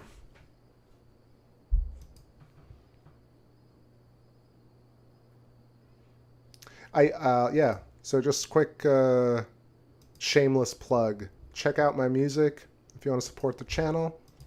I know all of you already have, but if you're new, stumbling across this stream drunkenly, go check out my Bandcamp page and pick up a tune, or just listen to them. Yo, what's happening, Robert Gaia? Just carried your whole rig inside where it will remain for at least a week. Winter monsoon rains coming to Central Cali. You're my source for a lunar... Hell yeah, I'm happy to be that, and I'm sorry that you're having bad weather from one skywatcher to another.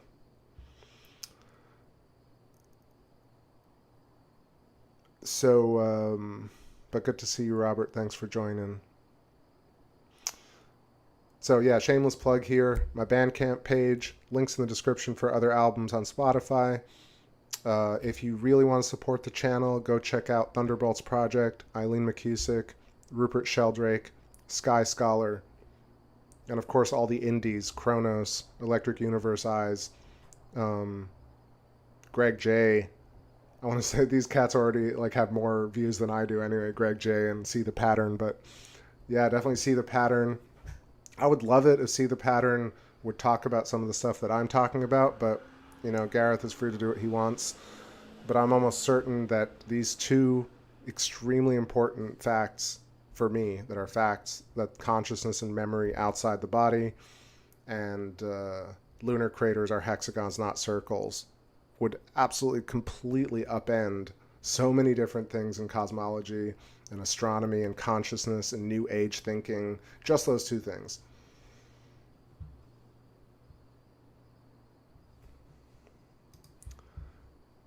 Tunage with our moonage. What should I play here? I'm just looking for a tune. Looking for a tune for the midnight moon. Actually, wow, 11:12 p.m. It's already late. Been talking a lot tonight, I know it. 2 hours in, feeling good, feeling great. Oh, and still got some M42 tonight, so don't go anywhere. With the midnight moon, we'll be riders of the midnight moon. It's the light of the midnight moon. We'll be riders.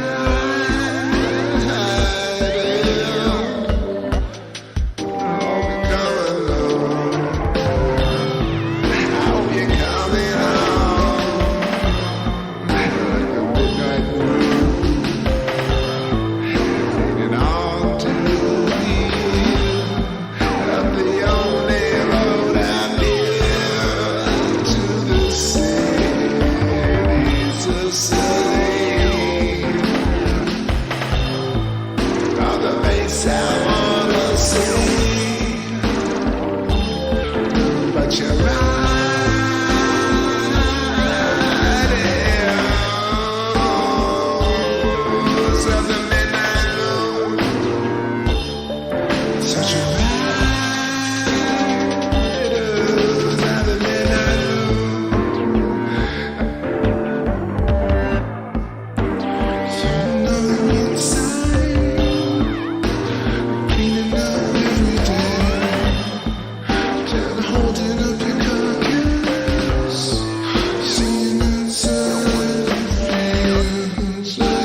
worth more than this.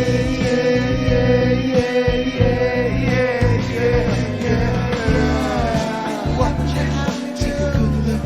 It's a simulation. Wake up in solitary. Wake up, it's imaginary. Man, don't you know your life is worth more than this.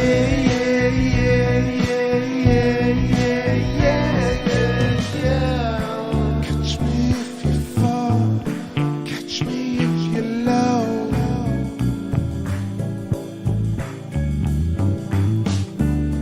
The loot goes higher up, as fast as you can go.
Turning into paper violet, healing my life. Shining through the prison daggers, healing wine. Cause no matter what we do, counting the light. Shining through the prison daggers, losing my mind.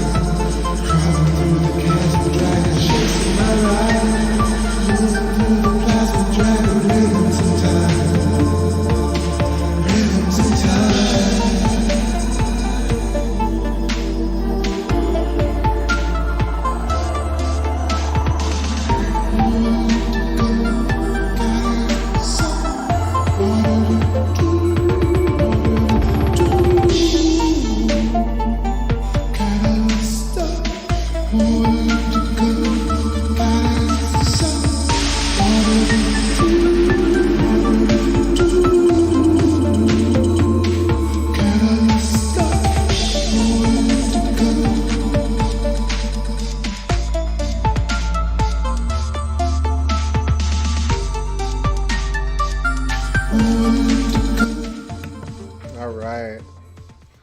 Prism dagger there. Sorry, I know y'all requested a bunch, but it was a little too late. I'd already selected prism dagger and was shifting the scope around, but look at how crazy Orion looks tonight. Trapezium, we have detail almost consistently. Like the last 2 nights, it's been such a blurry mess. It's a little bit turbulent, but much clearer. So getting us some wide footage, I mean, when I even say that, we're getting live video footage of Orion Nebula. Like, I just, again, never thought that was even possible, let alone streaming it to the world. And our tiny corner of the world.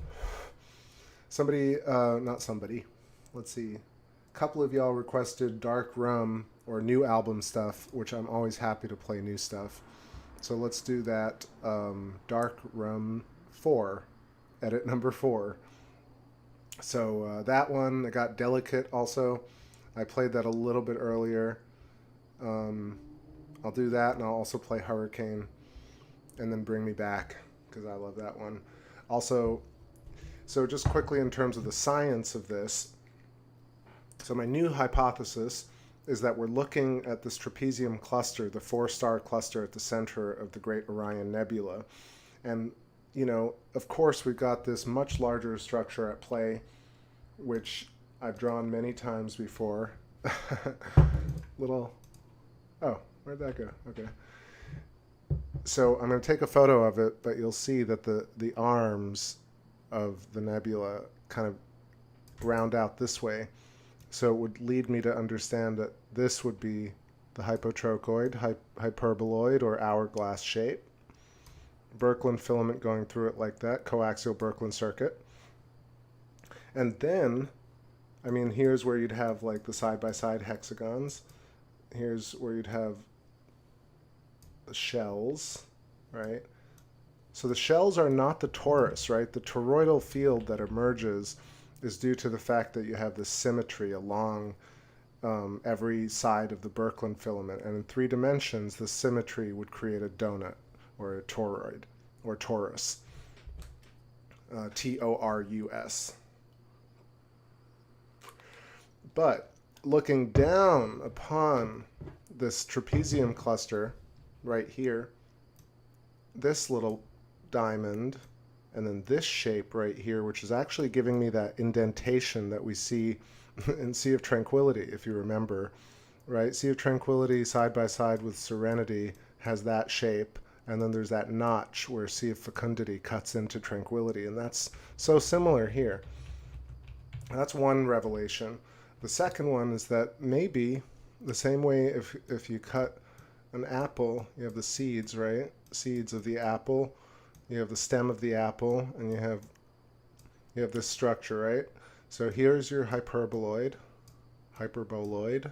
Here's your inertial plane. So you have your electric star model. You have your oscillation in the center along the Birkeland filament of the apple. You have your shells in terms of the flesh, the life of the apple. Okay, simplistically though, okay, apple with its core. So imagine you cut the apple like that, and you're looking at it from the top, and your stem would be here, and then your seeds would be here. And that's what we see here.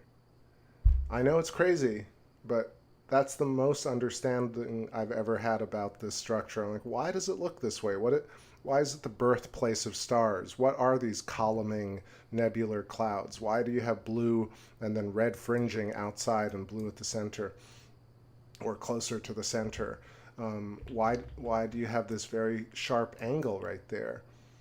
What's leading in? What is this? This is the Birkeland current with a side view. Really, it's like we're looking at an apple, or a fruit rather, and of course it's not one fruit, it's any fruit, because like it's all, or person or creature cut in half, like your arm, for example, would have, I don't want to talk about chopping limbs, but you know, if you'd see something like this, a little bit like a sushi, sushi roll, maki roll, to some degree, or a cell if you cut it in half. But this is I think this is my theory. I don't think I've ever heard anyone say it. Ego aside, I just want y'all to let me know what you think about it. I don't care if I'm the first, but for me it's more about understanding and having a conversation about these things that we just relinquish to abstract thinking. Oh, it's the birthplace of stars. What does that mean? I don't know, but it's the birthplace of stars. It's ancient. How ancient? You know, billions and trillions and quadrillions and zillions of years. Why does it look that way? Well, is there any electricity? I mean, it's so stupid how it's talked about. All right, enough insulting other people. Go look up Orion, the Great Orion Nebula, M42, Messier 42, and look up Standard Cosmology's explanation of why it looks this way. And then come back, look at the cross-section of an apple, look at the geometry, and tell me which one makes more sense. Green or red apple? The 4 stars together? So yeah, if you chop an apple from the horizontally, just look at it top down, and you'll notice that that's where the arrangement of the seeds would be. Granted, there are some fruits like kiwis and passion fruit, the seeds are everywhere. But essentially, in most fruits that are firm, you get this kind of concentration of seeds along the center filament, like an apple core, for example. And this is the closest physical analogy that makes sense to me in terms of what this Orion Nebula is actually showing us. So, yeah, Robert, let me know what you think, and everybody else, yeah, let me know. Silent Murmur says, a plasmoid, donut-shaped cloud part that drags across the outer surface. Yeah, I like I said, we were talking about it yesterday, but I imagine that these shapes are, like, actually Buddy Dougherty has done tons of amazing drawings on them, as well as other structures, but like real-world structures.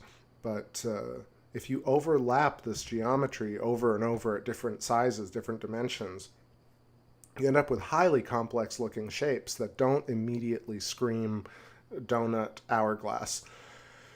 But if you look at it just a little bit longer, you start to notice the angles, you start to notice the symmetry, you start noticing the donut, you start noticing the Birkeland filament. It makes much more sense that way. Yeah, food is always the best teaching tool. That's a great point. Current pushes out of the object and the part doesn't fit inside, it creates a donut shape outside the object. It's always both inside and outside the object. Right. Yeah, it's trying to reach an oscillatory or resonant equilibrium. You know, not 50-50, but just some form of equilibrium.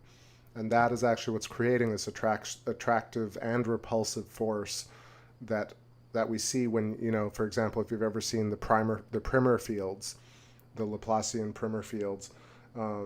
Wait, is it Laplace? It's not Laplace. Primer fields is David Lapointe. Lapointe, right? David Lapointe.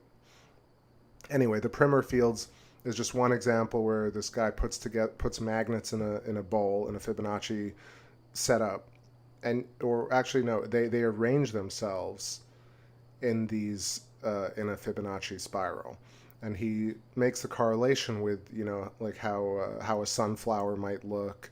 I'm trying to think of the word in flowers. There's a particular word for it, but the structure of this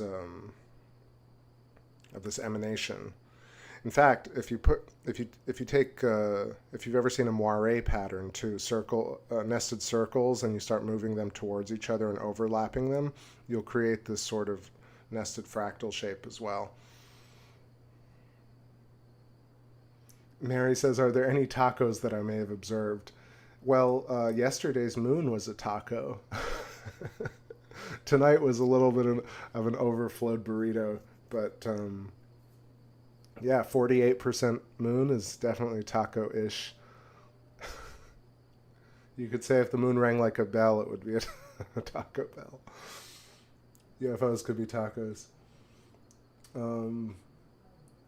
Well, the edge of all these Birkeland currents are actually, edge of all these hyperboloids are tacos, Taco Ridge. Silent Murmur says, yes, polyhedrons make sense for objects that are not spheres. But they originally, right, start as spheres at the very smallest point that they can, and as soon as they meet a boundary layer, they turn into the nested lattice. Ooh, feeling good. Here, let's play some new track, and I'm going to take some still shots, some slightly open shutter shots, and see how much color and nebulosity we can get from Orion tonight. Dark rum's coming through. I can feel like the way I can feel like the waves. I can feel.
You'll never know, we'll ever know.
singing like you're cool. I've been waiting on the sea for years. I've been waiting for the secret all along. And you know what I'm saying? Don't you know what the soul can sing? Singing about this dream so long for you. I've been dreaming about the song. So long for you, I've been singing about the song. So long for you, I've been dreaming about the one with you. I've been singing about this dream. So long for you, till I see the color of your eyes reflected in the picture I made for you. All along, and you know what brings it, and you know what soul can sing, and you know what brings it, and you know what soul can. We gotta go, and you know what brings it out, and you know what soul can sing, and you know what brings it out, and you know what soul can.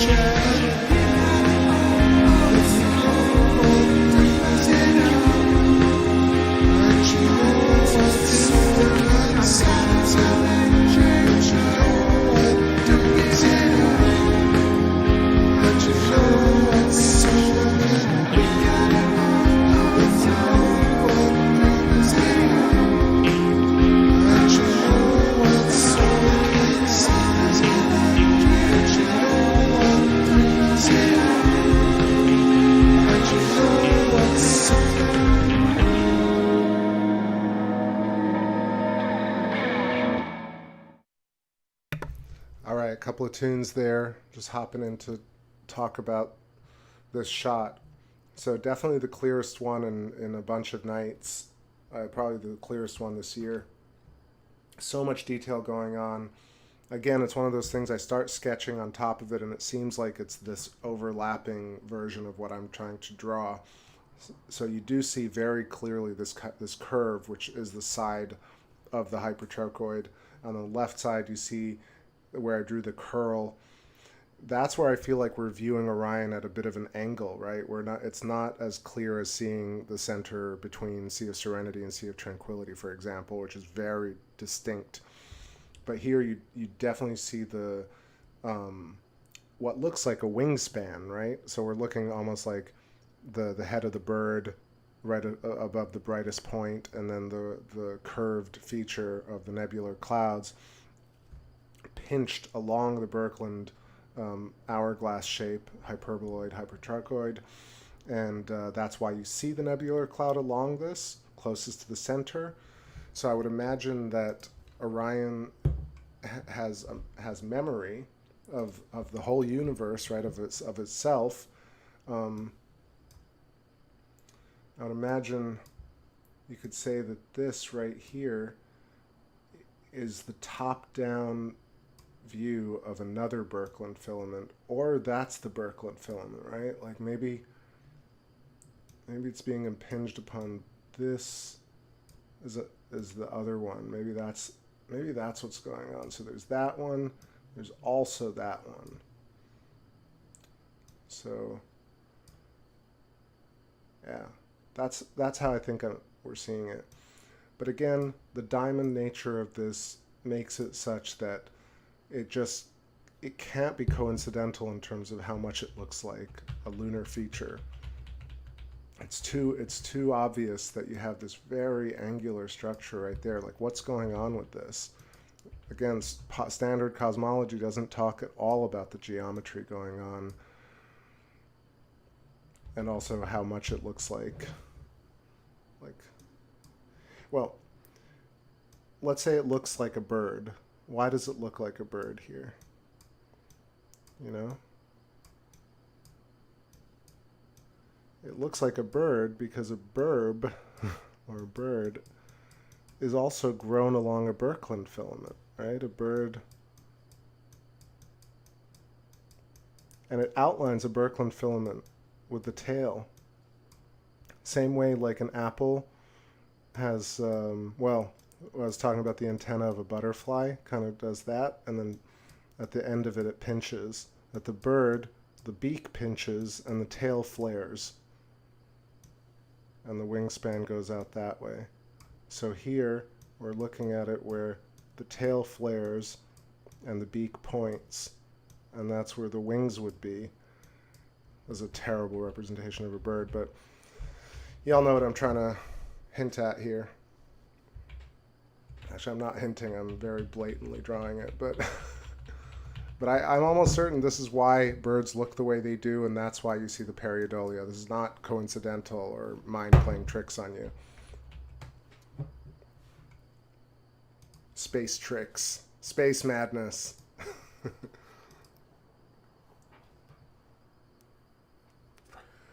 Silent Murmur says, when I had a skin infection, the skin had to build scaffold first, then build skin cells, creating more radial points as it filled in. That's what makes the asterisk shape to healing wounds, right? Then it becomes a circle as it fills. Then the scab is a round shape. The scaffold is made of fascia material. Okay, so yeah, so here's actually, I know what you're trying to hint at. You were talking earlier about how the sphere is the ultimate shape, and it starts off hexagonal, like as a platonic. I would say that given that a sphere or a circle, let me draw it, but essentially what is a circle? So a circle is just made up of lots and lots of segments. So if you've ever worked in a program before, like Photoshop or 3D, you'll see that a circle, you just add more and more segments, and the more and what is a segment? A segment is a connection between 2 points. So at 60 segments or 40 some odd segments, a circle basically starts to look smooth. And the less segments it has, the more it starts to look like a dodeca, etc., hexagon. But in terms of what you were talking about, in terms of the sphere being first, in my opinion, then the hexagon, but your scab being a hexagon, then turning to a circle, is, I imagine, the kind of the rarefaction and compression.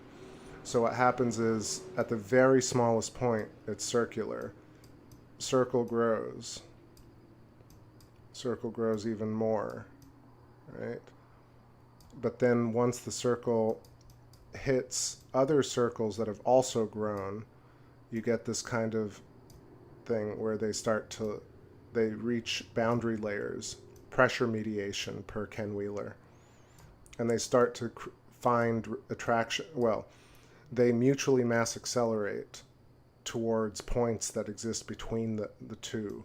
So between these two circles, they pull each other, mutual mass acceleration, towards a point between null zone between the two of them. And once they find this layer, they start to create boundaries. Boundaries ultimately end up becoming very distinct, like that. Right? That's what I mean. So this hypotrochoid, this hourglass shape, is formed by, and if you nest it, you'll get all this type of stuff. So you'll get, essentially, let's look at honeycomb one more time. All right, this is what's happening with honeycomb. Honeycombs are very small dots, right, that I imagine end up becoming a hexagonal lattice due to this reaching boundary layers with the next one. Now, in terms of the hexagon becoming smooth again, that's what I want to talk about. So let's say, all right, let's say we got to here. What if we allowed this hexagon to remain and it in and of itself expand again? I would imagine that maybe it gets more and more diffuse or a little bit more eroded, right, quote unquote, and then this hexagon starts to look a little rounder, a little bit rounder, a little bit rounder, because it increases the number of segments it has based on the fact that it hasn't, like a scab, for example, right? You don't have multiple scabs next to one another, or like cuts like that. So a scab could start circular, end up hexagonal, and then after a while end up circular again. I think that's sort of the idea here. Let me know if that makes sense. What's happening in bow theory? It says island match to moon craters. Kalarichi to Fiji Samoa. Demo starts the vortex pattern. All cool words. I think that moon, like, I don't know how much you've heard of what I was talking about, but I think the symmetrical or like the recursive fractaling of this type of geometry will create, wounds, islands, moon features, Earth geology in a similar fashion. So they're in conspiracy circles, people are like, no, the moon is a reflection of Earth. I don't think that's what you're implying, but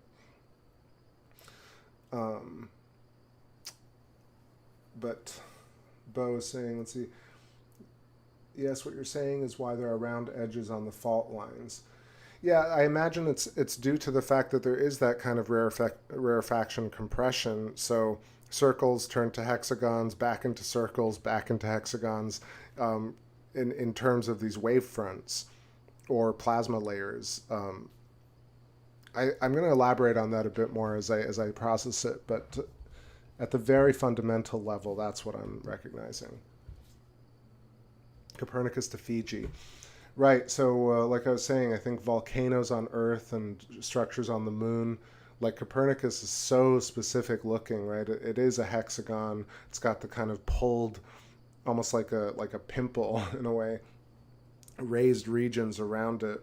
There are multiple features on the moon that look that way, like Archimedes, for example. And what was that other one? I'm spacing now. But Copernicus is so particular. I mean, I do notice correlations between the surface of the moon and Earth geology, but I've started to realize that for me, that is more due to the fact that this is the inherent structure of all nature versus that the moon is specifically like a particular region on Earth. Now, one step further would be that not only is the moon and Earth and our hands and fruit and animals, all things basically the same shape itself. That definitely could be possible. I know I've said that before, but I imagine, like, if you look at your hand, you'll see all these dendritic ridges. You could find regions on the moon that look just like the ridges on your hand. So that to me is either inherently structured based on the fractal, or it's actually one in the same shape. So if it's one in the same shape, then it is possible that the moon's surface is some sort of mirrored image of what we see on Earth. But I think I lean a little bit more to the fact that we ultimately end up with very similar looking shapes because of the inherent geometry. Bo says, yes, I agree. Copernicus is the center of the moon's fault system, which is another huge hexagon. Yes, that's a great point. There are so many things that I notice after the stream where I'm like, I wish I'd drawn that, and I wish I'd drawn that. But yes, like the moon has recursive geometry at different dimensions. When I say recursive, I just mean like at the very smallest scale and at the very largest scale, you can draw these shapes, not only Birkeland filaments, but side-by-side hexagons, pentagons, and then even further, what I was just showing, this cross-section looking down into a Birkeland filament, which would create what akin to looking at a fruit cross-section, seeing the seeds appear around the core.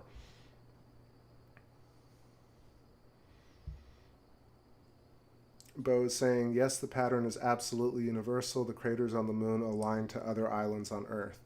Yeah, like I said, I agree to a degree about that, but I also think that it could be slightly variated because ultimately those shapes do exist. And, you know, for example, Florida looks like, if you could say that areas of Mare Imbrium look like Florida, you could say that other areas look like Texas. There are certain volcanoes that look like Mauna Kea or Kilauea, for example. So I don't want to say 100% that it is exactly the same shape, but it wouldn't surprise me if it was exactly the same shape. What's happening? Aussie Andrew, what's up, mate? Good day, guys and gals. Welcome. Did I miss anybody hopping in? No. All good. All right, cool. I'm going to start wrapping it up here, rolling into midnight. Damn, it's going to be a 3-hour show. It's looking great tonight. The nested polyhedrons like Buddy James, or Buddy Dougherty actually, yeah, but Buddy James draws. Absolutely. I think Buddy is the closest to what I imagine, or I mean, not closest, that it is actually those shapes that he draws and constructs out of plastic and balloons. And he's done such great work on it. I know Buddy listens, so if you're not here tonight, but if you're hearing this some other time, hope you're doing well, brother.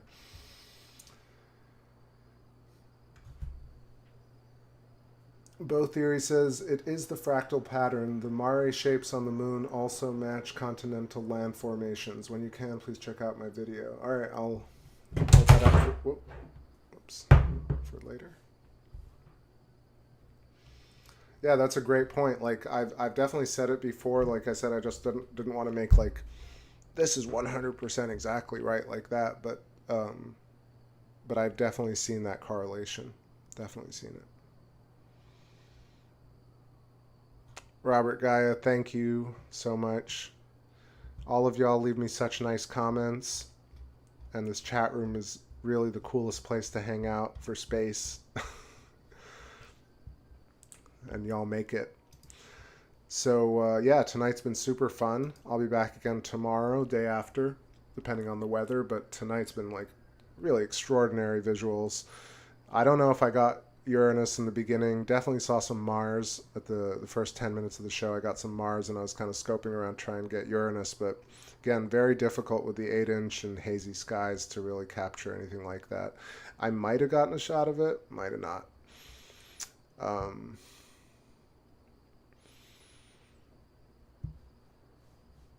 So consciousness outside the body, recursive fractal geometry, hexagonal craters on the moon, big upending old science, upending ridiculous paradigms like all craters are why are all craters circular? None of them are. Why can't we, we're very close to finding human consciousness, but we're going to slice the brain open a bit more because it's all inside your head. No, it's not. It's outside. You're inside the brain. The membrane. What's so funny is that for a few years I was like, oh, quantum mechanics horseshit, relativity horseshit, and then you actually realize that, like, if you look at relativistic thinking, right, equilibrium, attraction, repulsion, relativity makes sense. If you look at quantum mechanics in terms of shells and plasma and apple cores, also makes perfect sense. So in a way, the grand unification is truly plasma cosmology and the electric universe, because it actually it's the unifying theory that brings quantum mechanics and doesn't throw it out, and it brings relativity and doesn't throw it out, but it explains things like black holes in terms of natural phenomenon, right? The mutual mass acceleration counter space sink that Ken Wheeler has shown in his videos countless times is a small version of a black hole. It's what happens when two objects are attracting one another. They create a counter space sink to which they both are attracted to. This is what we feel is the effect of gravity. Makes perfect sense. Light doesn't travel. Light is either in glow mode, vibrating, or vibrating slowly or quickly, and in a frequency range of visibility for us or non-visibility. So no spooky dark matter, no light travels, light's old. This idea of old light is doesn't make, like, now that to me could be interpreted through these plasma layers. So again, I don't also want to just scoff at old theory because it's completely wrong. It's just the way it's presented as such that, like, for example, us looking at Orion, you could say this. Let's see, how far is Orion supposed to be? So, and also the stars in Orion are not all the same distance, but let's say they are this structure. This Birkeland filament says Orion is 1,344 light years away. So when you start thinking about things like this, age 3.002 million years, and you start getting into these massive numbers, right? And this massive distance. And immediately scientists start talking about how insignificant humanity is, how distant these things are, how we can never really comprehend them, how light from Orion is taking this immense amount of time to reach us. Those are 4 things that standard cosmology immediately goes to. When you look at it through this lens, and what I'm trying to portray or convey is that you can talk about it that way, but in fact, right now we're resonating with Orion instantly. I mean, you could say that the light from Orion took 1 trillion years to get to us, but what's really happening in physical reality is that this moment, this interaction with Orion, is happening as we experience it. And when you take it from this, oh, it's so old, and light has, light buys a bus ticket, and it's in a wheelchair, and it takes forever to get to us, versus light is this instantaneous existence ingredient. The entire universe is light, and it gives you much better understanding, much more holistic and loving and connected understanding of the universe. Both theory says, yeah, it's crazy to assert for sure, but I spent a lot of time researching it to confirm I'm not nuts before putting any theory out.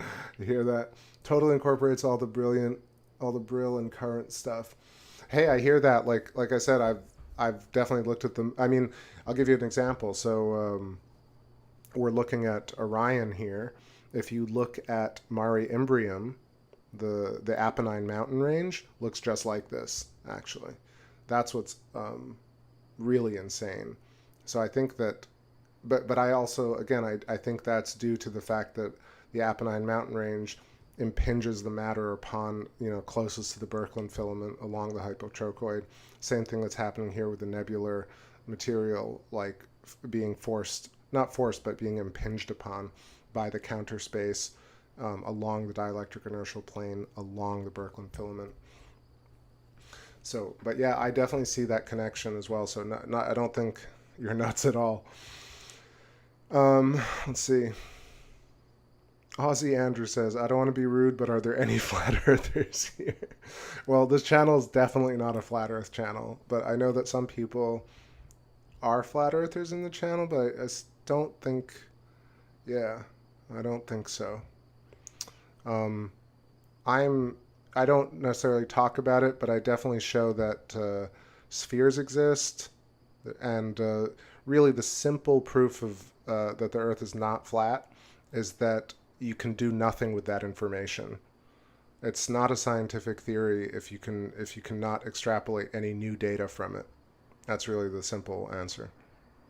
Plasma cosmology, what Ken Wheeler talks about, what I'm talking about. I mean, I'm not even on the same level as Ken, but I'm just saying, like Rupert Sheldrake, Eileen McCusick, Thunderbolts Project, Ken Wheeler, Sky Scholar, you name it. That type of science, that is extrapolation science. That is tool science. That is science that you can do at home and makes perfect sense in terms of the world around us. Conspiracies, well, not even conspiracies, concepts like flat Earth, concave Earth, even geodesic Earth, doesn't make more sense than plasma cosmology. It just doesn't, because you can't do a lot with it. You can't understand consciousness with flat Earth. You can't understand Orion with flat Earth. What ends up happening with flat Earth is you say things like, if I say it enough to watch, I said it way too many times now. Wiki is gonna like flag this video. Not a flat Earth channel. Just saying. Yeah, you can do nothing with that data. All you can say is stars are fake, space is fake, all this is fake.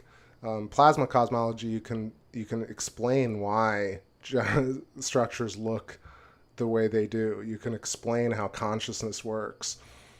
It's so simple. And think about it, like listen to the rhetoric around flat Earth. It's very limited. It's like having blinders on, and if things don't fit within the blinders, you force them to fit within the blinders. Listen to Sky Scholar, listen to Ken Wheeler, blinders off. You can comprehend everything because you are the Godhead. Anyway. No insult to anyone. People can believe whatever they want. Both theories asking a good question. Says, has anyone incorporated the new expanding Earth theory with plasma cosmology? So, if you imagine like bubbles, right? Bubbles in a sink, or bubbles when you pour hot water into coffee, bubbles expand, right? So it actually, like the idea of the expanding Earth or expanding stars or even an expanding universe to some degree, if you think about it in terms of expanding plasma layers that are additive in terms of rarefaction and compression right along the Birkeland filament, then I think an expanding Earth theory is actually really logical. So if you imagine that the Earth was actually had no oceans potentially, and then the cracks that formed to create the oceans happened because the Earth expanded and plate tectonics, like in Pangea, broke apart. But yeah, the continents do fit all together like a big puzzle. Silent Murmur says Bucky Fuller geodesic is just a label for navigation mapping. I just mean the kind of conspiratorial interpretation of Buckminster Fuller's model, but you're totally right. Geodesic was more for navigation, 100%.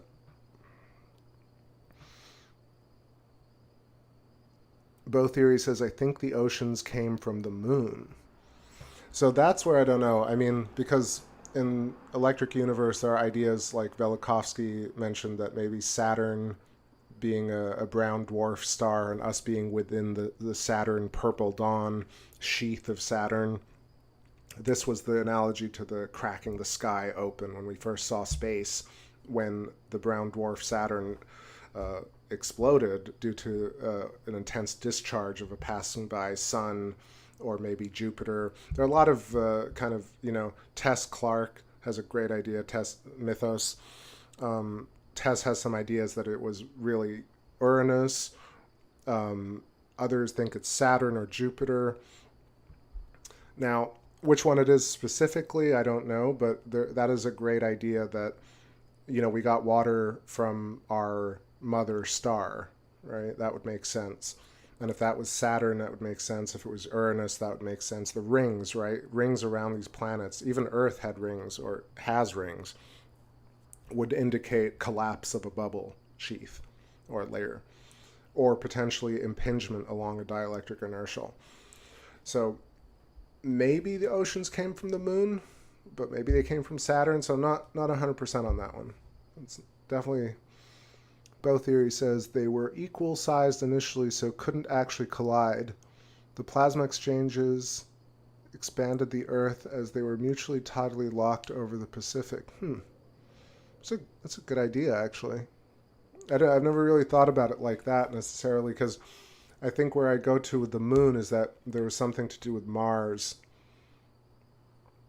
But at the same time, I do consider the surface of the moon that faces Earth possibly connected via electric filaments. And that's why the surface of the moon and the surface or parts of the Earth would have had a direct electrical connection. And therefore, your theory is really not too far fetched.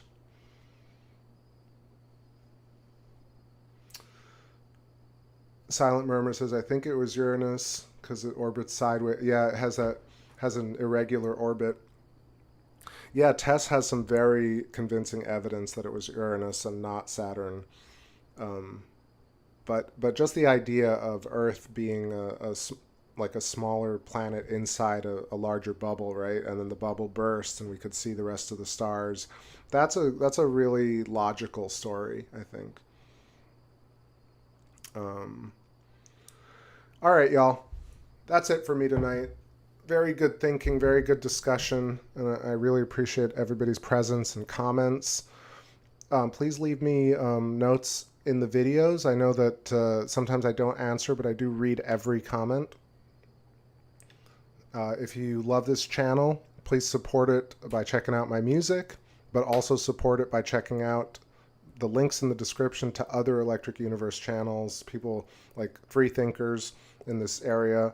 Whether you like them as people or not, just kind of listen to the information, because knowing more gives you better resources and tools.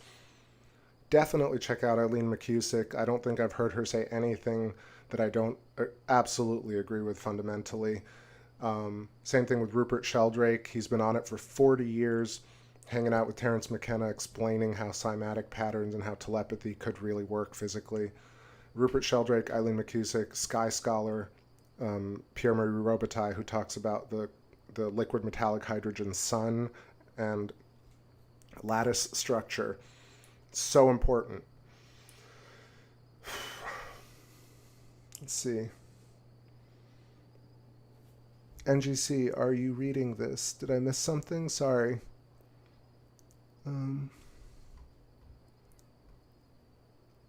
Yep.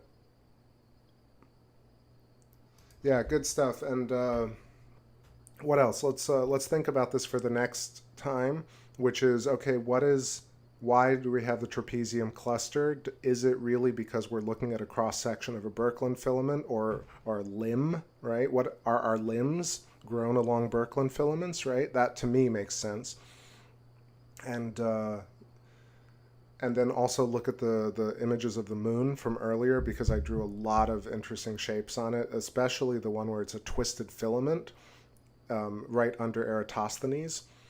And then also look at Huygens' sword, which I took a great shot of. Right underneath it, you'll see a diamond shape, which is we don't talk about, I've seen it so many times, but I never really looked at it. Tonight I drew the diamond around it, and you can see under Huygens' sword.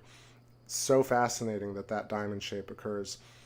So that, and under Eratosthenes, and yeah, have a great rest of your night, everybody. Super appreciate it. And stay wise and stay safe and sleep well. I don't know, I'm trying to pick a song to take us out, but I'm tired. I'm gonna go rest, and yeah. Is it Friday? It's Friday. Hell yeah. Hell yeah, Friday. So yeah, some more moon coming up, more nebula, more Mars. We'll see if we can't get some Uranus tomorrow, but either way, moon's gonna look great. And then full moon, I'm going to switch back to the 11, and we'll do some live chat room jams like old times. Willpower to take us out tonight. Classic jam. Alright, this is your captain speaking. Actually, is this your captain speaking? It is. I thought I had this whole thing prepared, but I was just going to say goodnight. I thought I would read everybody's name, but I'm not going to do it. And stay free, exactly, Mary. Sorry if I didn't say hi to you tonight and I missed you. I appreciate you anyway. I appreciate the people who like the video, and also that weird thumbs down person, whoever you are. You're important too. All right. Captain out. Again, thanks. Peace, everybody. I've been beaten from the heart, I know, no lie. I've been thinking about you all night, why, no why. I've been waiting for your white light, no why. I've been thinking that you should be mine. So call me up, and let's get down, down, down, down, down, down, down, down. So call me up, and let's get down, down, down, down, down, down, down, down.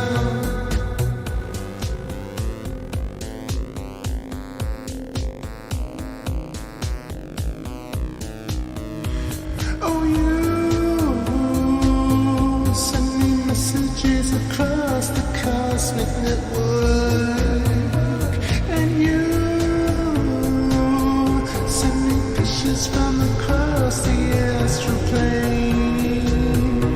And you send the cryptic kisses across the matching network. So call me up, and let's get down, down, down, down, down, down, down, down. So call me up, and let's get down, down, down, down, down, down, down, down. Somebody,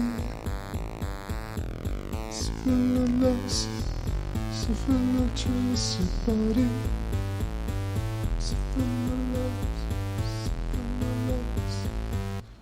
Je t'attends, mon amour, incertuel, assis dans mon canapé ciment, achetant la éternelle, avec Kronos son billet. Je suis là même tout en avant l'année chaque jour. Je t'attends, mon amour, avec les mecs sans agréé. Et c'est mon âme magnétique, c'est l'amour magnétique, c'est mon amour magnifique. Cool running.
No will for the ones you left,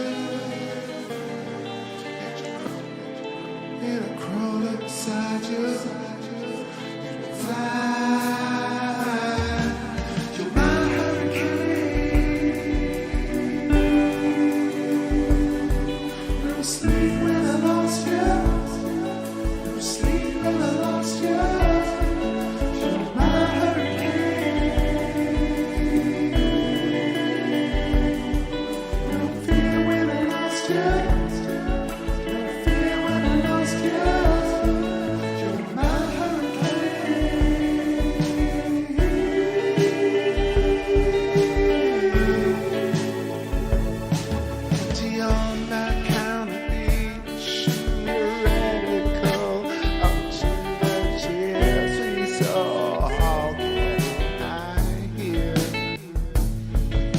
so